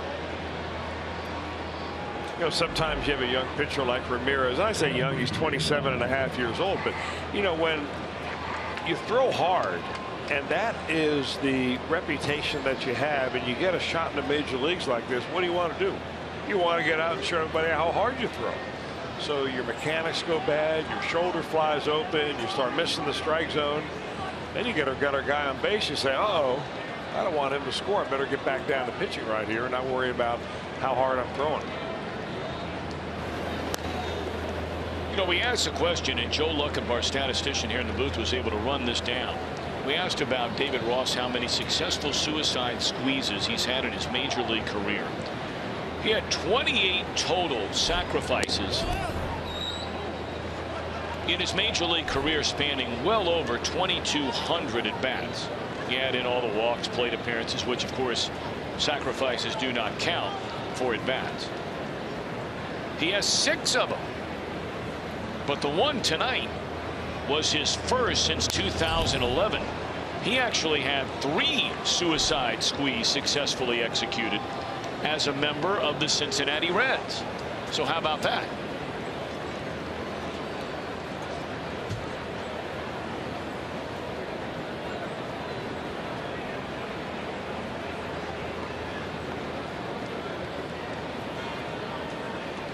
1-1 the count on Ross, who's driven in a pair of runs tonight. You say driven, one of them a fly ball down the right field line, very short right field, but he got the job done. Plating Baez from third, and then that suicide squeeze, scoring Baez from third. 2-2 to David Ross.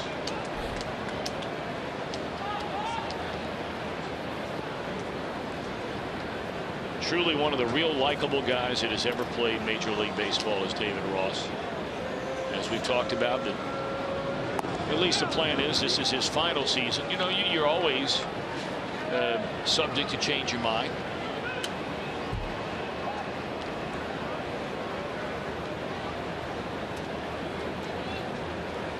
He's one of those guys who is just so appreciative of the opportunity that he's had to play big league baseball. Straight up in the air. And in foul ground, Mesoraco has it. So a job well done in his Reds debut tonight by J.C. Ramirez. He walked the first batter, retired 3 in a row. Good job. Top of the order coming up.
Sports Ohio brought to you by your local Ford dealer, Ford Go Further, and by Cincinnati Children's, ranking 3rd in the country on U.S. News Best Children's Hospitals in America. And as always, a very special hello to those watching tonight in and around Cincinnati Children's Hospital, and hoping that you've had a great day today and even better one tomorrow.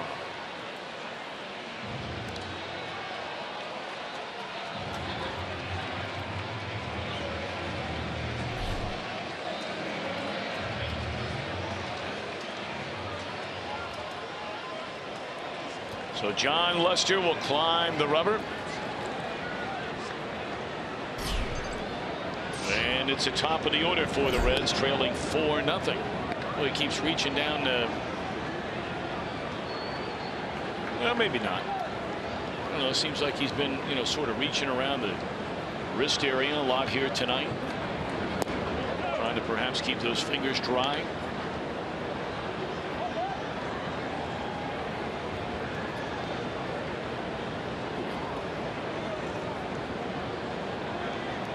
Lester's been around a long time. We talked about that one game that he pitched for Oakland. The only time he ever appeared in a playoff game for them, that was a one-game playoff when they gave him the big lead, and it just did not go Lester's way at all.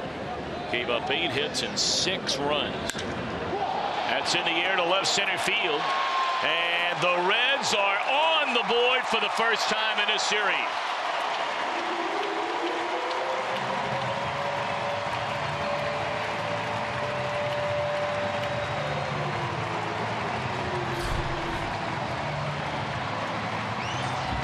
And it's Cozart's first home run of this season.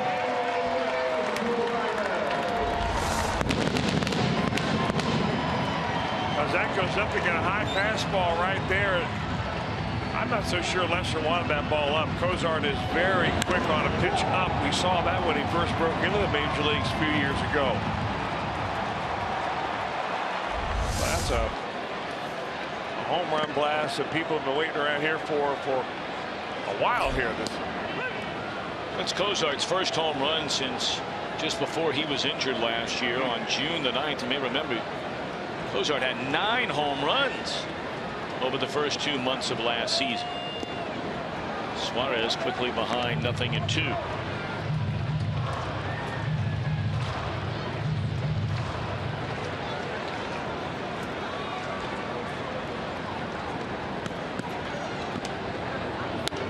You know, getting back to Lester, outside of that one wild card start, man, did he pitch at some big games for the Boston Red Sox. Postseason in 07, 08, 09, 13, 15. Last year with the Cubs. And you know, it's funny, you know, you talk to Red Sox fans and all of us have such a selective memory. You know, he pitched great games in the division series. He pitched some series where he didn't pitch all that well in the league championship series. Had 4 losses in his career in 5 starts, 7 games. Here's a little looper into shallow center. It'll fall in a hit. Soon as it left the bat, it had that trajectory, is going to land softly on that grass, and that it did.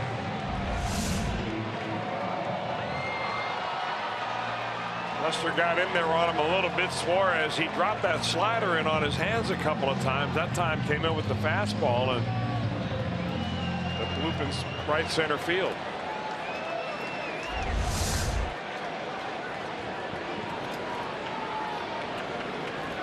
When it came time for the 2 appearances for Lester in the World Series, it was lights out, brother, and that's what most Boston Red Sox fans remember. And it really had welded Lester's image in Boston, yes, as one of the most well-liked Red Sox players in a long time. 3 World Series starts, 3-0 record, 0.4 earned run average. That is doing it.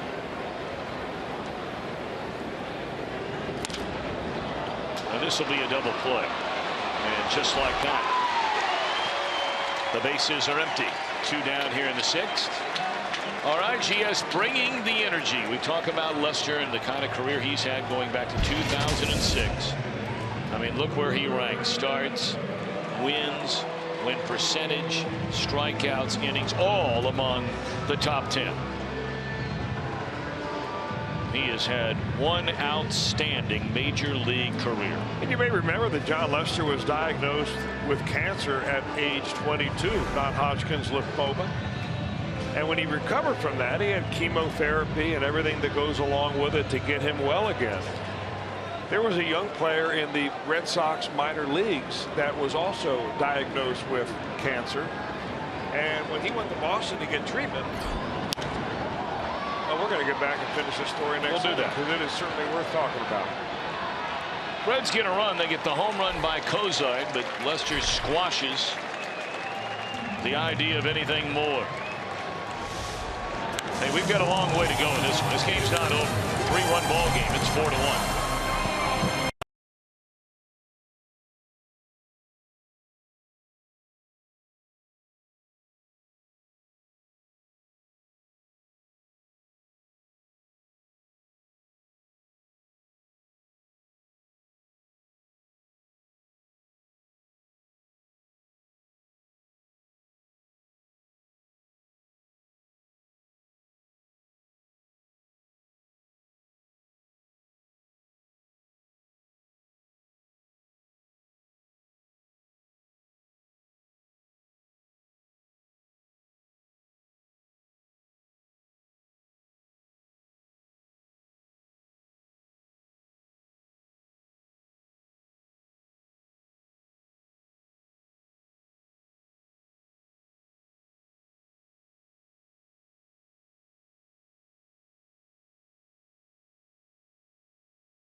Great American Ballpark, your family day destination. You can take advantage and save with a family Sunday ticket offer. Enjoy live mascot races, face painters, games, and more. And thanks to College Advantage, all kids 14 and younger this weekend receive a Reds super themed fathead. Kids love to put those up in their room. So come on down to the ball. Holy Moses, look at that attire. Where's Waldo? Well, we know.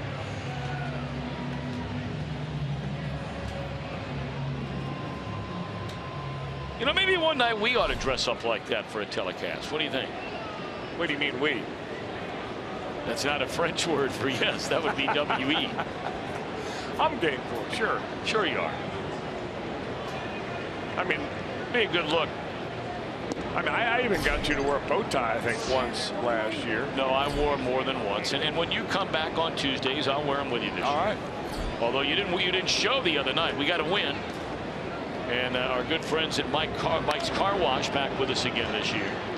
It's going to be plenty of time for Brandon Phillips to handle that bouncer as J.C. Ramirez starts his second inning of work.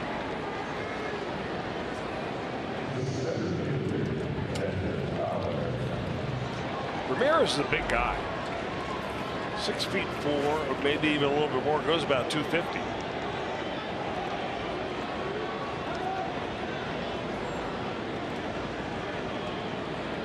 Gets that split finger fastball grip on every pitch before he puts that ball into his glove, and then he goes to either the slider or the fastball from there.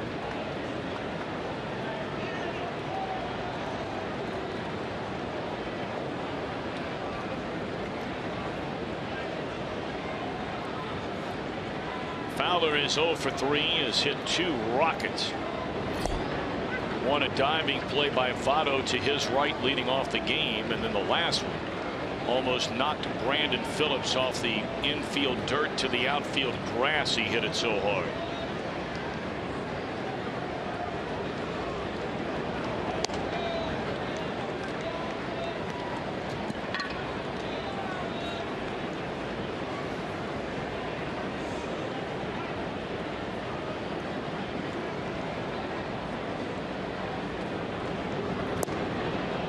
It's a pretty good slider right there now. He's throwing a few of them tonight. Well, he's looking for a fastball that is Fowler at every pitch in this at bat. He's yet to get one. I think he's thrown 2 sliders and a splitter. And some heat. This one's in the air. 2 ball is there. 2 up, 2 down. Hey, it's nice to see somebody coming up now from the AAA Louisville bats, and after the very first batter, nerves undeniably. He now all of a sudden is throwing a lot of strikes, and he's retired 4 batters in a row. 5 of them now. 2 outs in the inning. And here's Hayward, who's walked, had a hit taken away on a diving play made by Duvall back in the 3rd, and then Hayward struck out in the 5th. Reds will have Mesoraco, Bruce, Duvall, hoping for more than that against Lester in the 7th. 1 ball and 1 strike on Hayward.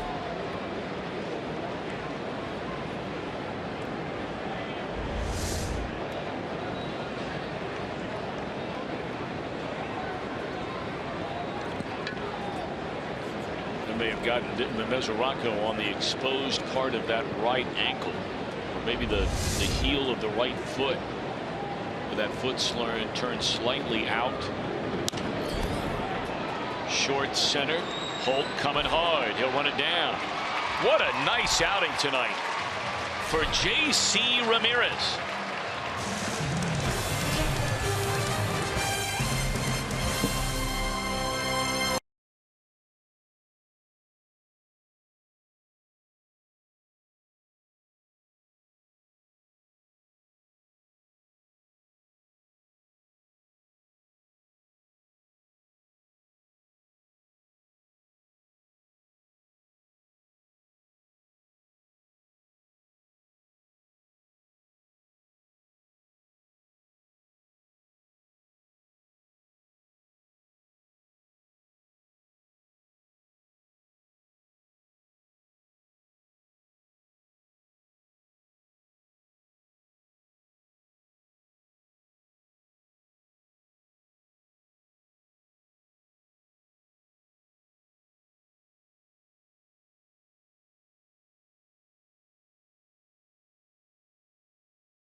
Rolls on tomorrow. The Reds and Cubs continue this series. Saturday night baseball. Reds Live starts at 6:30. April in the OHIO presented by Meyer. And you can get ready for Reds action 30 minutes before the start of every game. Reds Live presented by Ray St. Clair Roofing. Tomorrow we kick it off at 6:30. Jeff Pecoro, Brian Giesenslaw, Jim Day, and Chris Welsh. And a cast of hundreds getting you ready for Reds baseball. Jim Day will be making his way over to the Fox Sports condominium shortly. I'm sure there'll be a whole bunch of folks waiting on JD's arrival tonight.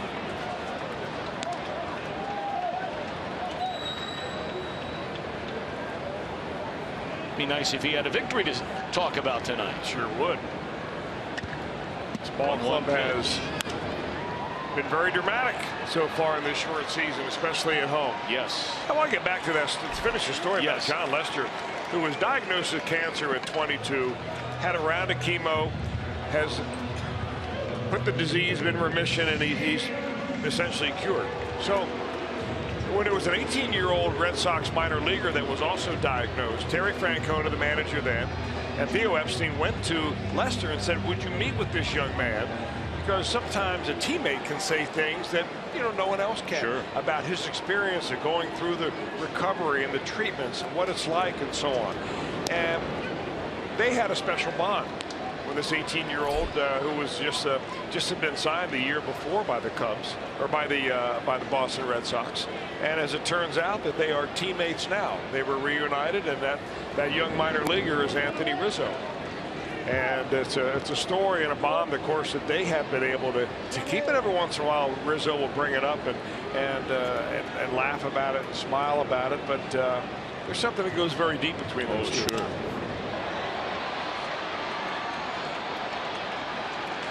Quickly 2 away against Lester here in the 7th inning.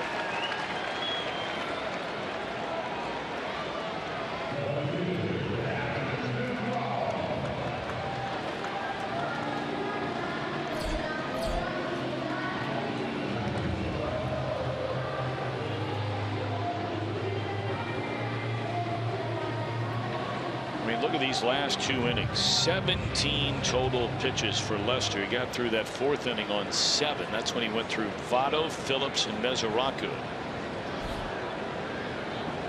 And this will be his 7th pitch in this inning. Duvall is fly to left and single. Just a 3-run ball game here in the last of the 7th inning.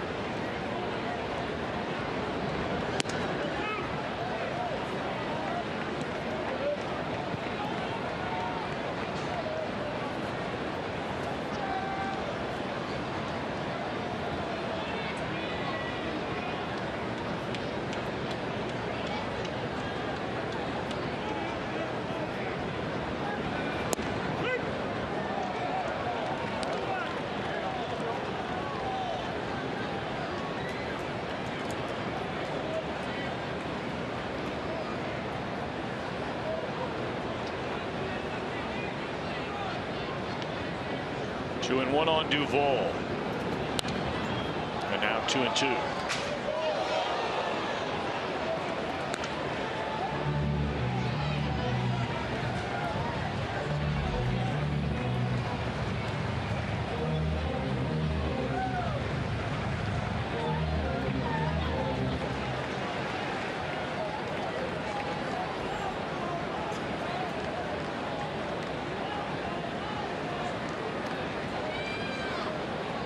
Here comes a 2-2 pitch.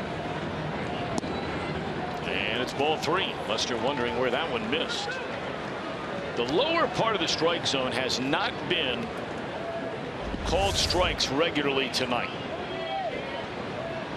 And that's right on the line there. And this will be the 100th pitch of the night for John Lester. He strikes out Duvall. A perfect 7th for Lester. Off to the 8th. 4-1 Cubs in front.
was 1-0 Chicago until the 4th. First pitch of the inning. Anthony Rizzo, his 6th home run. And then back-to-back suicide squeezes executed to perfection. First by David Ross. And next, John Lester plating Baez and then Russell. In a 3-run inning to make it 4-0. Cozart homered. Leading off the Reds 6th. Suarez followed with a single. With the heart of the order coming up, you think, well, maybe something's going on. Votto hit a ground ball right at the second baseman, turned into a double play. Phillips popped up, and Lester goes through the side in order in the 7th. So here we are in the 8th, and J.C. Ramirez is still on the mound, making his Reds debut tonight. And boy, has he been impressive. Ooh. Did that get Mesoraco again? Right on the mask that time.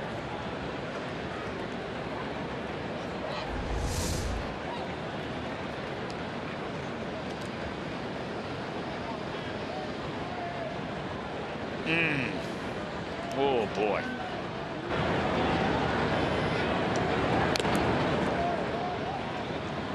I don't know how these guys do it. Really don't know how they do it.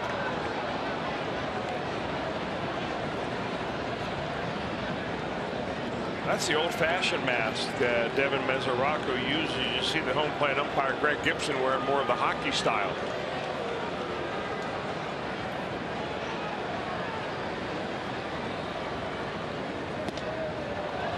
Sometimes you hang a slider so far inside, it's the most effective pitch you can throw. They call it a backup slider. I don't know if it actually backs up or not, but in lingo among pitchers, if you can throw a backup slider on command or on demand, that might be the best pitch in your arsenal. Because it spins like it should break away from the hitter, but it actually moves inside.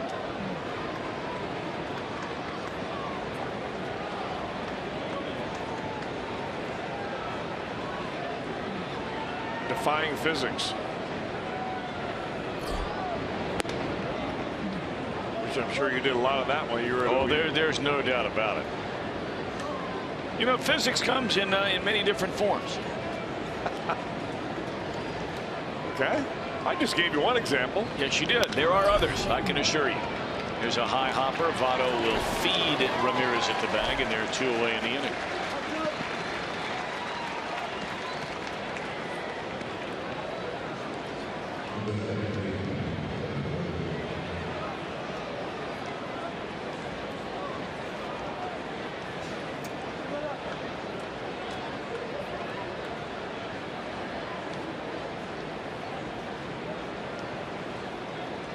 I'll tell you what, with the stuff that Ramirez has shown, not only here but in spring training, we saw him pitch a couple of times in the springtime, and his stuff is every bit as good as anybody on this ball club. And the way he has come in, and after that first batter got out of the way, where he walked Zobrist, he's retired everybody else. I mean, this is a pitching staff and a bullpen that you can move up the totem pole pretty quickly on. A bouncer into center field. That'll be a 2-out single by Zobrist. First hit allowed by Ramirez. Now, for those of you just joining us, this is not JC's major league debut. He's pitched in a total of 38 major league games. 18 with Philadelphia in 2013 after originally being signed by the Seattle Mariners. He was involved in that Cliff Lee deal in 2009 we brought up earlier. And then last year spent 12 games with the Diamondbacks. Was acquired by the Mariners for some cash and pitched in 8 games for them. But this is his first game pitching for the Cincinnati Reds. Nicaraguan born. And 3 innings pitched is the longest outing he's had in his major league career. That was while pitching for the Diamondbacks last June. He's trying to get through 3 innings tonight. He's an out away.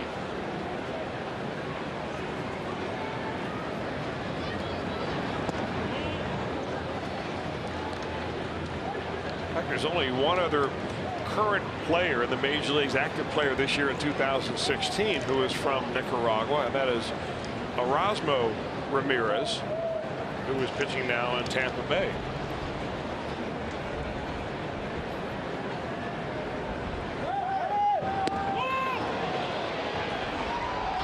And again, another stolen base against the pitcher.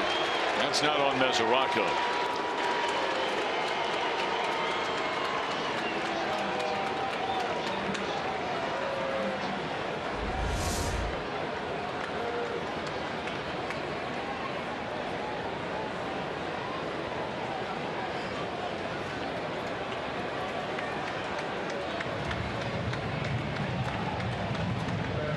The Reds think enough of it that they're going to ask for a review.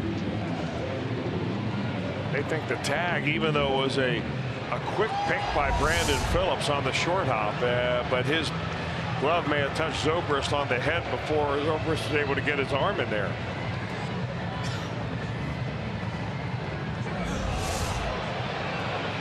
Take another look.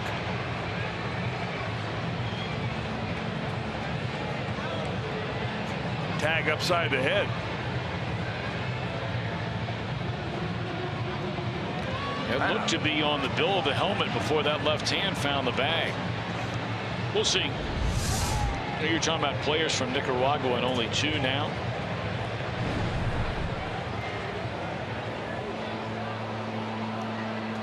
There have been 14 in Major League Baseball history, and by far the greatest of them all, El Presidente, they called him. Oh, no Dennis doubt. Martinez. Spent 22 years in the major leagues. I played with a winter ball with a pitcher from Nicaragua. His last name was Williams. I think his name was Alberto Williams. And out is a call. And that was a good call. Yeah, it is a good call. Rob Kaufman. Way to go. Reds will bat in the 8th. They're down by 3.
Live on your mobile device, just go to your app store, download the free Fox Sports Go app, and check out the Reds wherever you go.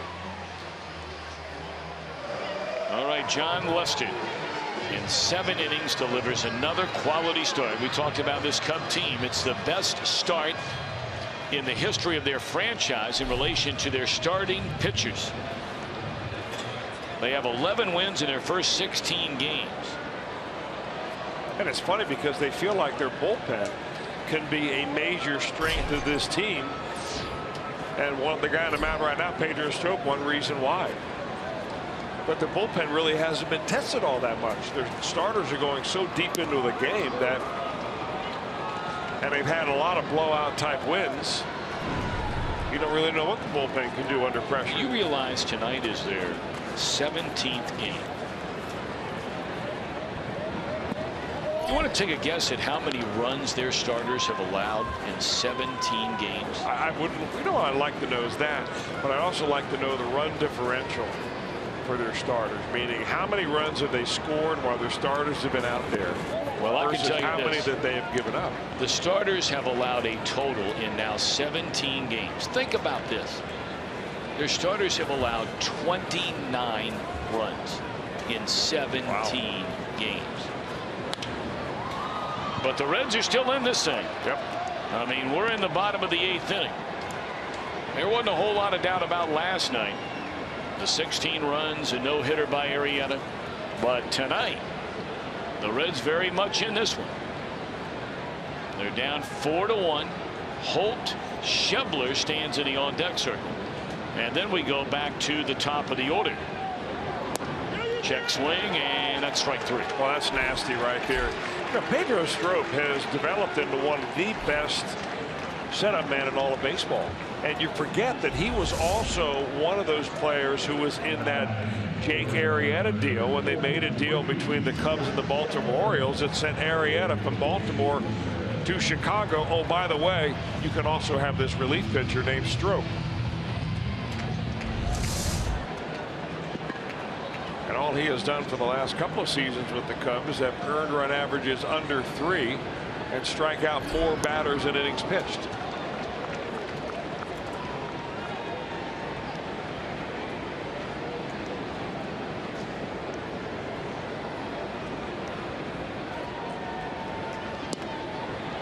Schebler quickly behind, 0-2.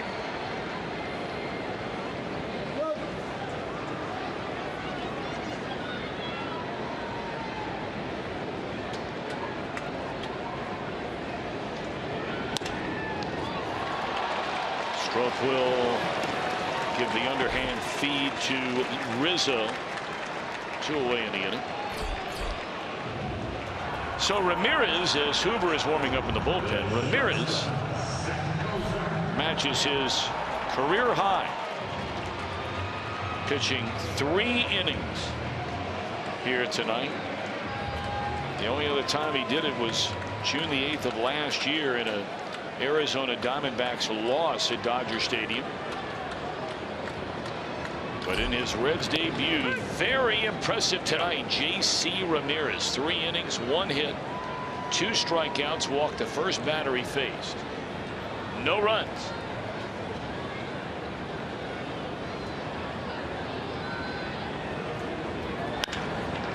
High tapper down to 3rd. Inning over. Strop a perfect 8th. 9th inning around the corner. 4-1 Cubs leading.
One more time tomorrow, the first 25,000 fans through the gate receive a Votto-matic Super bobblehead thanks to John Morrell. So come on down. You can pick up a ticket as low as $12, and we'd love to have you. 7:10 first pitch mañana. All right, now the building up, if you will, the rebuilding up, Chris, if you will, of J.J. Hoover. We know this guy is a much better pitcher than what we have seen so far this season. He had an outstanding year last year. He did not pitch well in 14, pitched very well in 13 and 12. And they want Hoover to get back to where they know he can be. Well, they need him to get back to where he was last year. I mean, he's a guy with some experience. He's pitched really good games for the Reds last year. And it's really for J.J. going back to basics. Is what he did between 2014 when he struggled to last year. That curveball has a lot to do with it. You can see the reaction of the hitter Baez bailing out of the batter's box, and that pitch coming right in there for a strike.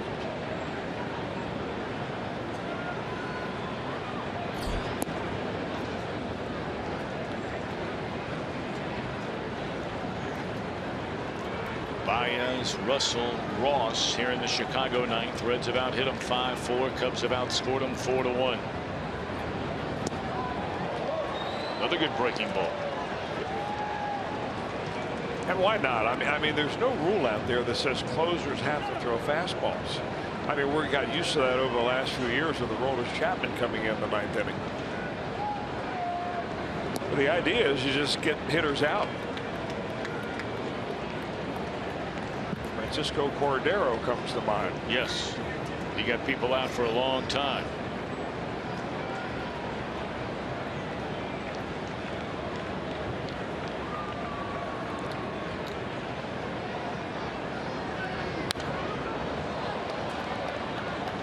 And really, if you look at the stuff of J.J. Hoover, he's got a big looping over the top curveball. And you want to throw a pitch that looks like it stays at the top of the zone, and that would be the fastball. You want to stay away from the belt area. But he can be very effective. That ball got out of here in a hurry.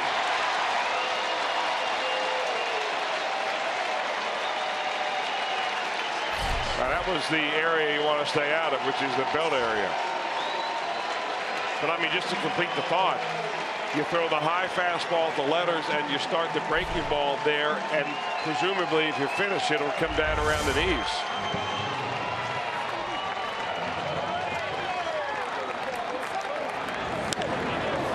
Actually, that's not all that bad of a pitch when you look at it on slow motion. He really went out there and reached for it.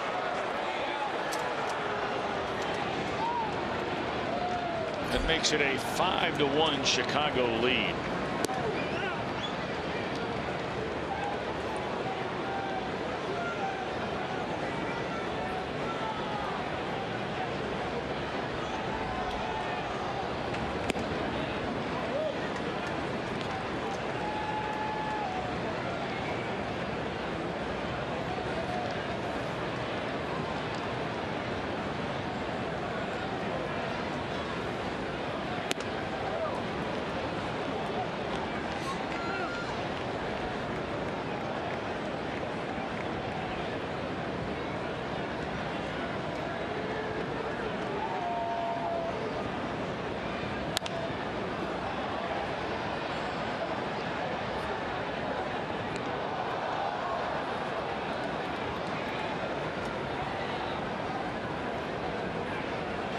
Cubs have now hit 10 home runs in the 5 games so far they've played against the Reds. And Addison Russell, another loud out. Boy, this guy can't wait to get out of Cincinnati. His team might be rolling, but he cannot find a hole. Hit 4 of them last night. He was 0 for 6 last night with 4 line drives. 1 for 4 tonight. The only hit he has is an opposite field single. Nice play by Kozar to steal that from him. Statistician Joe Luckham is giving a very interesting piece of information here. David Ross tonight has a sac fly and a sacrifice bunt run batted in. He is the first player in Major League Baseball to do that in almost 3 years. Elvis Andrus of the Texas Rangers, the last player to do it. You know, Andrus, you're not necessarily surprised.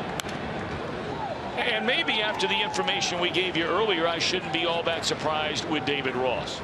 He has 6 successful suicide squeezes in his Major League career. Well, what it does show you is how few times that play is utilized.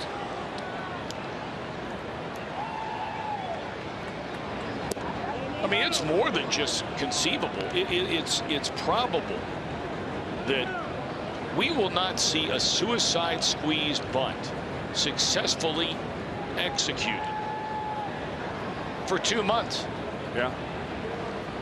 If even that.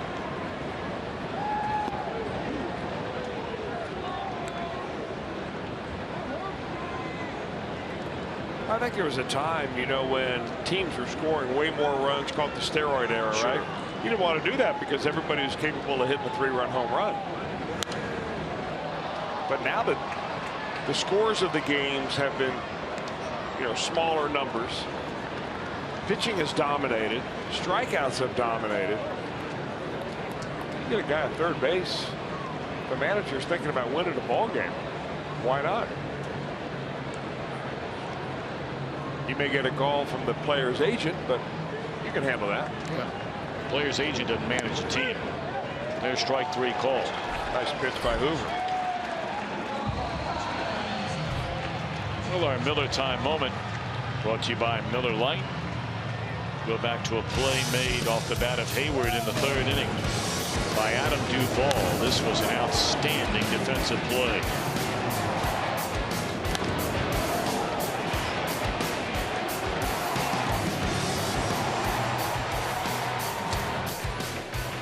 Tommy La Stella will come up and bat for the pitcher. It's no longer a save situation.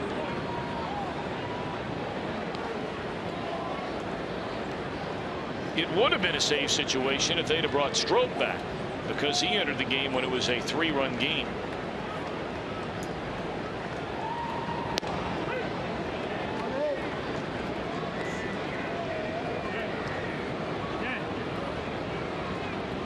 His La Stella can hit a little bit.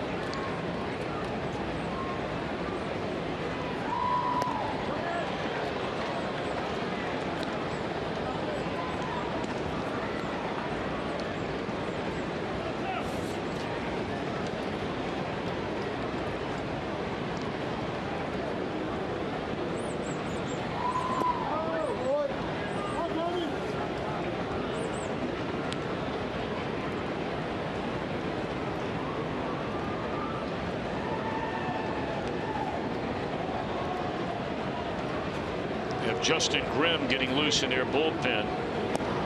He'll come on to pitch the bottom of the 9th.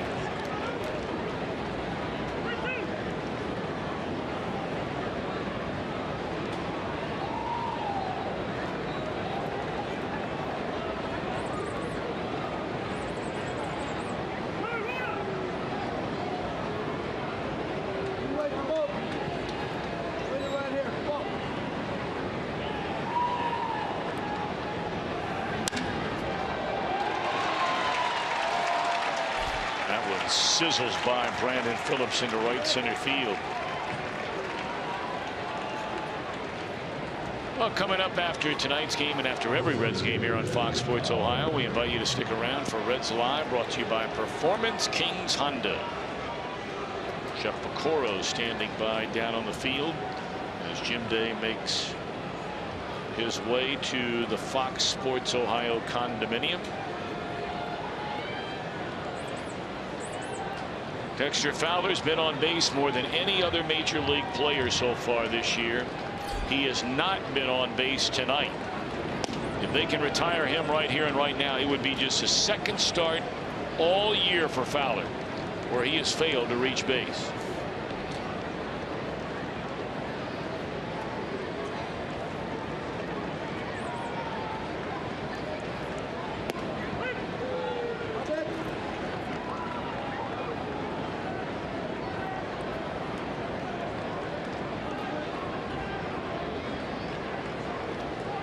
So for 4 with 2 lineouts, one at Votto and one at Phillips. 2 balls and a strike.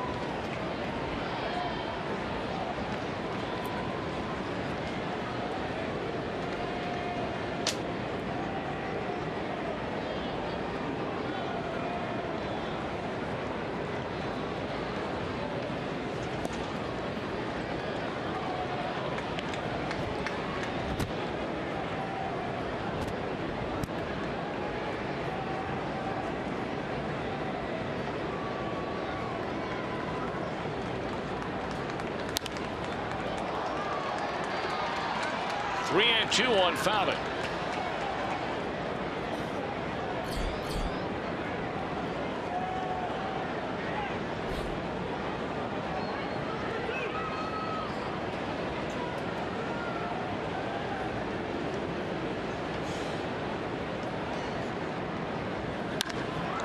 That ball is drilled in a deep left center field, and that is up against the wall, and this will plate another run.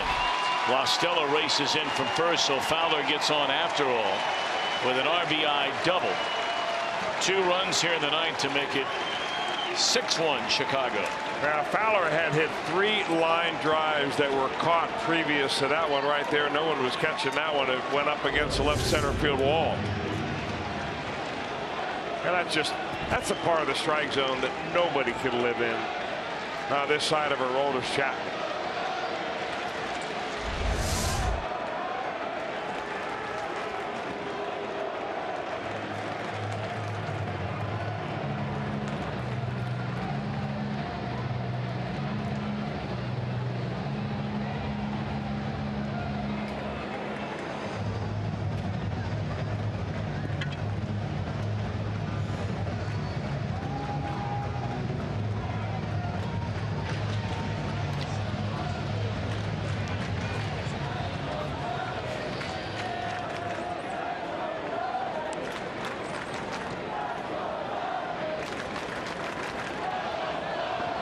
We had a lot of nice things to say last night about some of the Cub fans and the way they conducted themselves until that moron at the end of the night ran out on the field. But,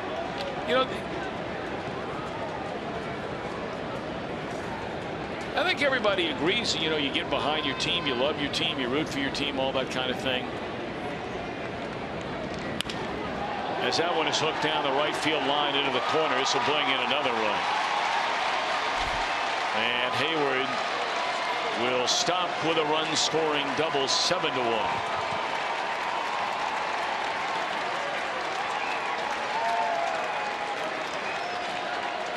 But I was just starting to say, it's one thing to go into the other team's ballpark and buy the tickets and come to the game, and that's great. Support your team. I think everybody feels that way. But when you start the chant about "Let's go Cubbies" and you're up by 6 runs in the 9th inning, that's where the rub oftentimes happens with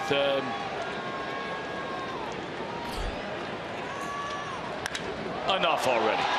There's a drive into right center field, and this will bring in another run. Boy, this is getting ugly. Really ugly.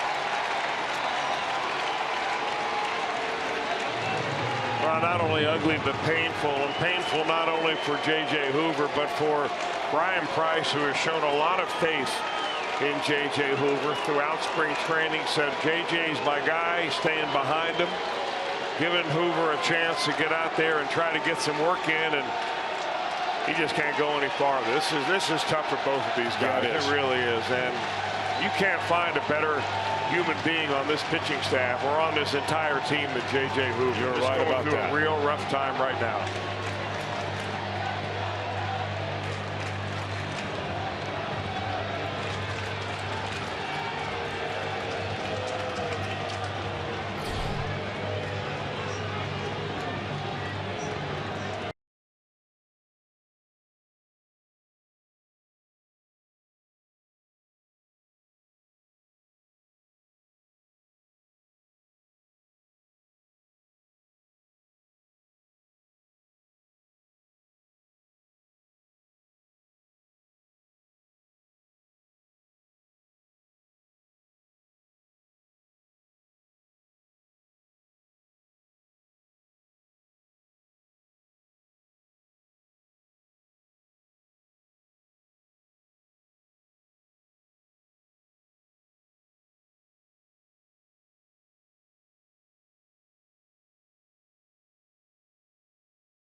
T-Mobile get Major League coverage. T-Mobile has doubled its 4G LTE in the last year. And by Toyota. For over 30 offers, visit buyatoyota.com. Toyota. Let's go places.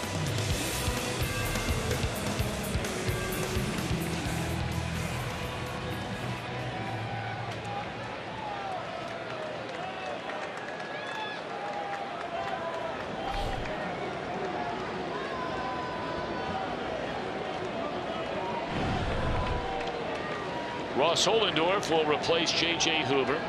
Cubs have scored 4 runs here in the 9th inning.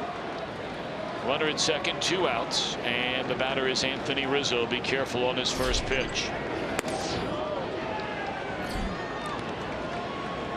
Told you Rizzo, of his 6 home runs this season, including tonight back in the 4th inning, 4 of the 6 have come on the first pitch of the at bat. And you're talking about one of the real patient hitters in all the Major League Baseball.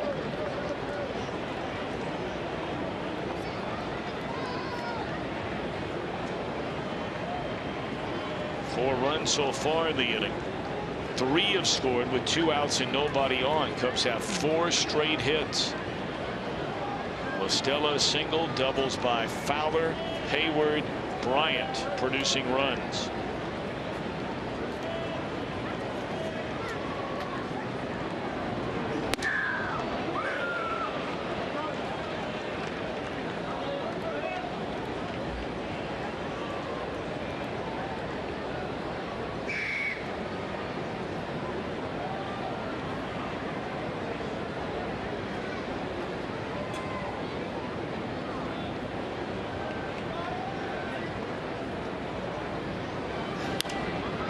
Straight up in the air.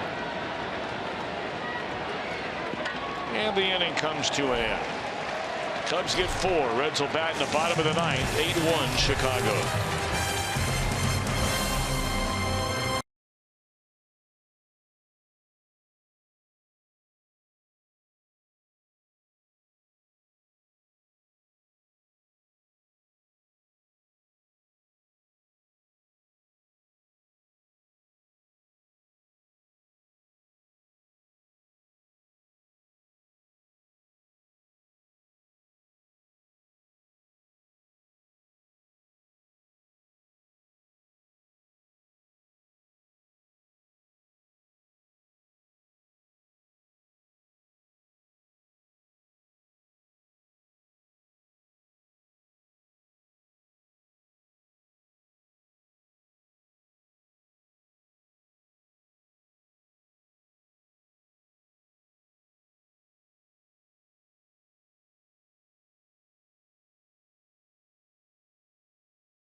Run.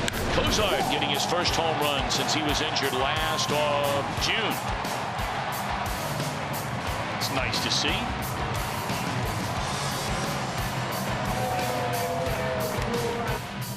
Told you he got that home run on June the 9th last year. His season came to an end the very next day in what was his 500th career game. While running out a ground ball against Philadelphia, suffered those tears in the ACL, the LCL, and the biceps tendon of his right knee. Went on the disabled list, and then 5 days later had season-ending reconstructive surgery.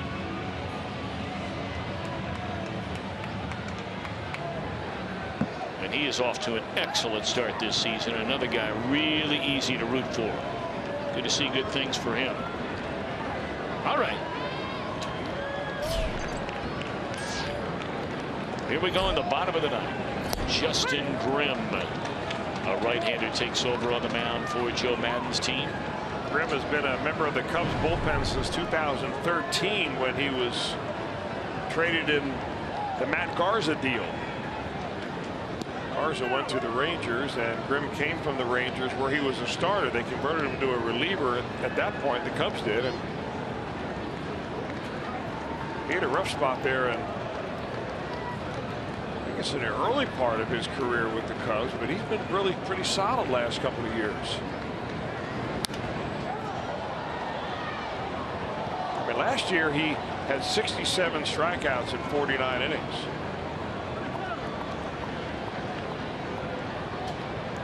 Boy, they were so glad to get Garza out of town.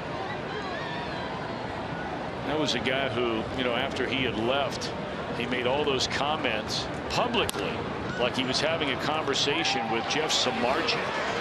Hey, Russell looks like he has a hard time getting that ball across the infield. It's a very awkward throwing. Don't you think? A little bit of an awkward throwing motion? Yeah, he does have a little awkward throwing motion. We'll take another look at it. Meanwhile, Suarez really busting it down the line. I mean, it looks like he just flies his shoulder open, to be honest with you, and drops his arm, and that ball's got some tail on it. He's got tremendous range, though, Russell. Great upside, offensively and defensively. You may remember there's just to finish. I thought those comments made by, you know, Garza on the way out about how, you know, the Cubs keep telling you they're rebuilding and they're not scoring any runs, and, you know, Samardzija needs to get out of there. Well, Samardzija pitched far better with the Cubs than he has since leaving the Cubs. Yeah. And I think it's safe to say they knew what they were doing in this rebuilding plan. Garza currently on the disabled list with the Milwaukee Brewers and will be for quite some time. Here's Votto. And hit with a pitch. So he's aboard.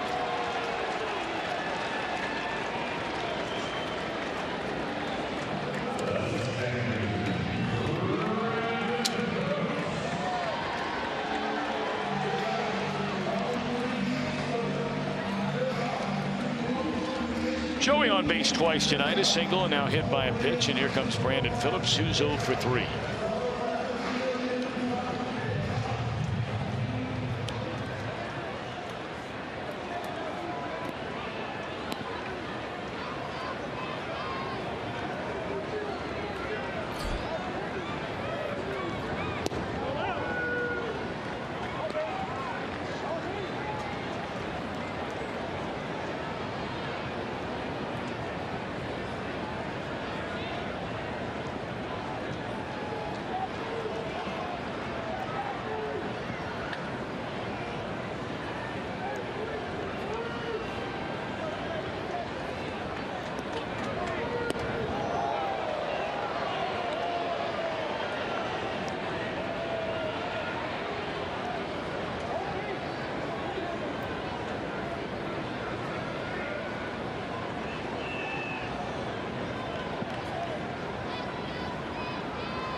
Two balls and a strike on Brandon.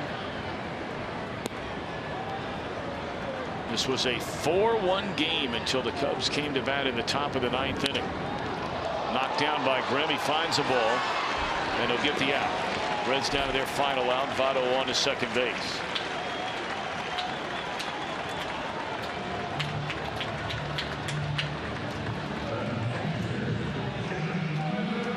I want to check on Grimm to make sure he's okay.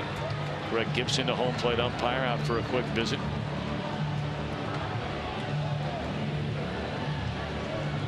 And Grimm able to laugh about it.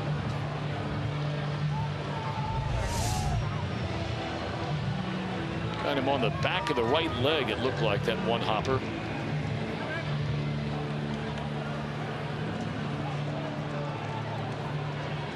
Put a glove on that leg. That's right. He'll hear that when he gets in the clubhouse.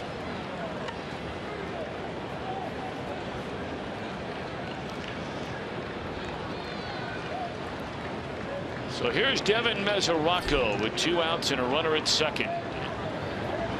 Steal right one. Mesoraco hitless in 3 at-bats tonight.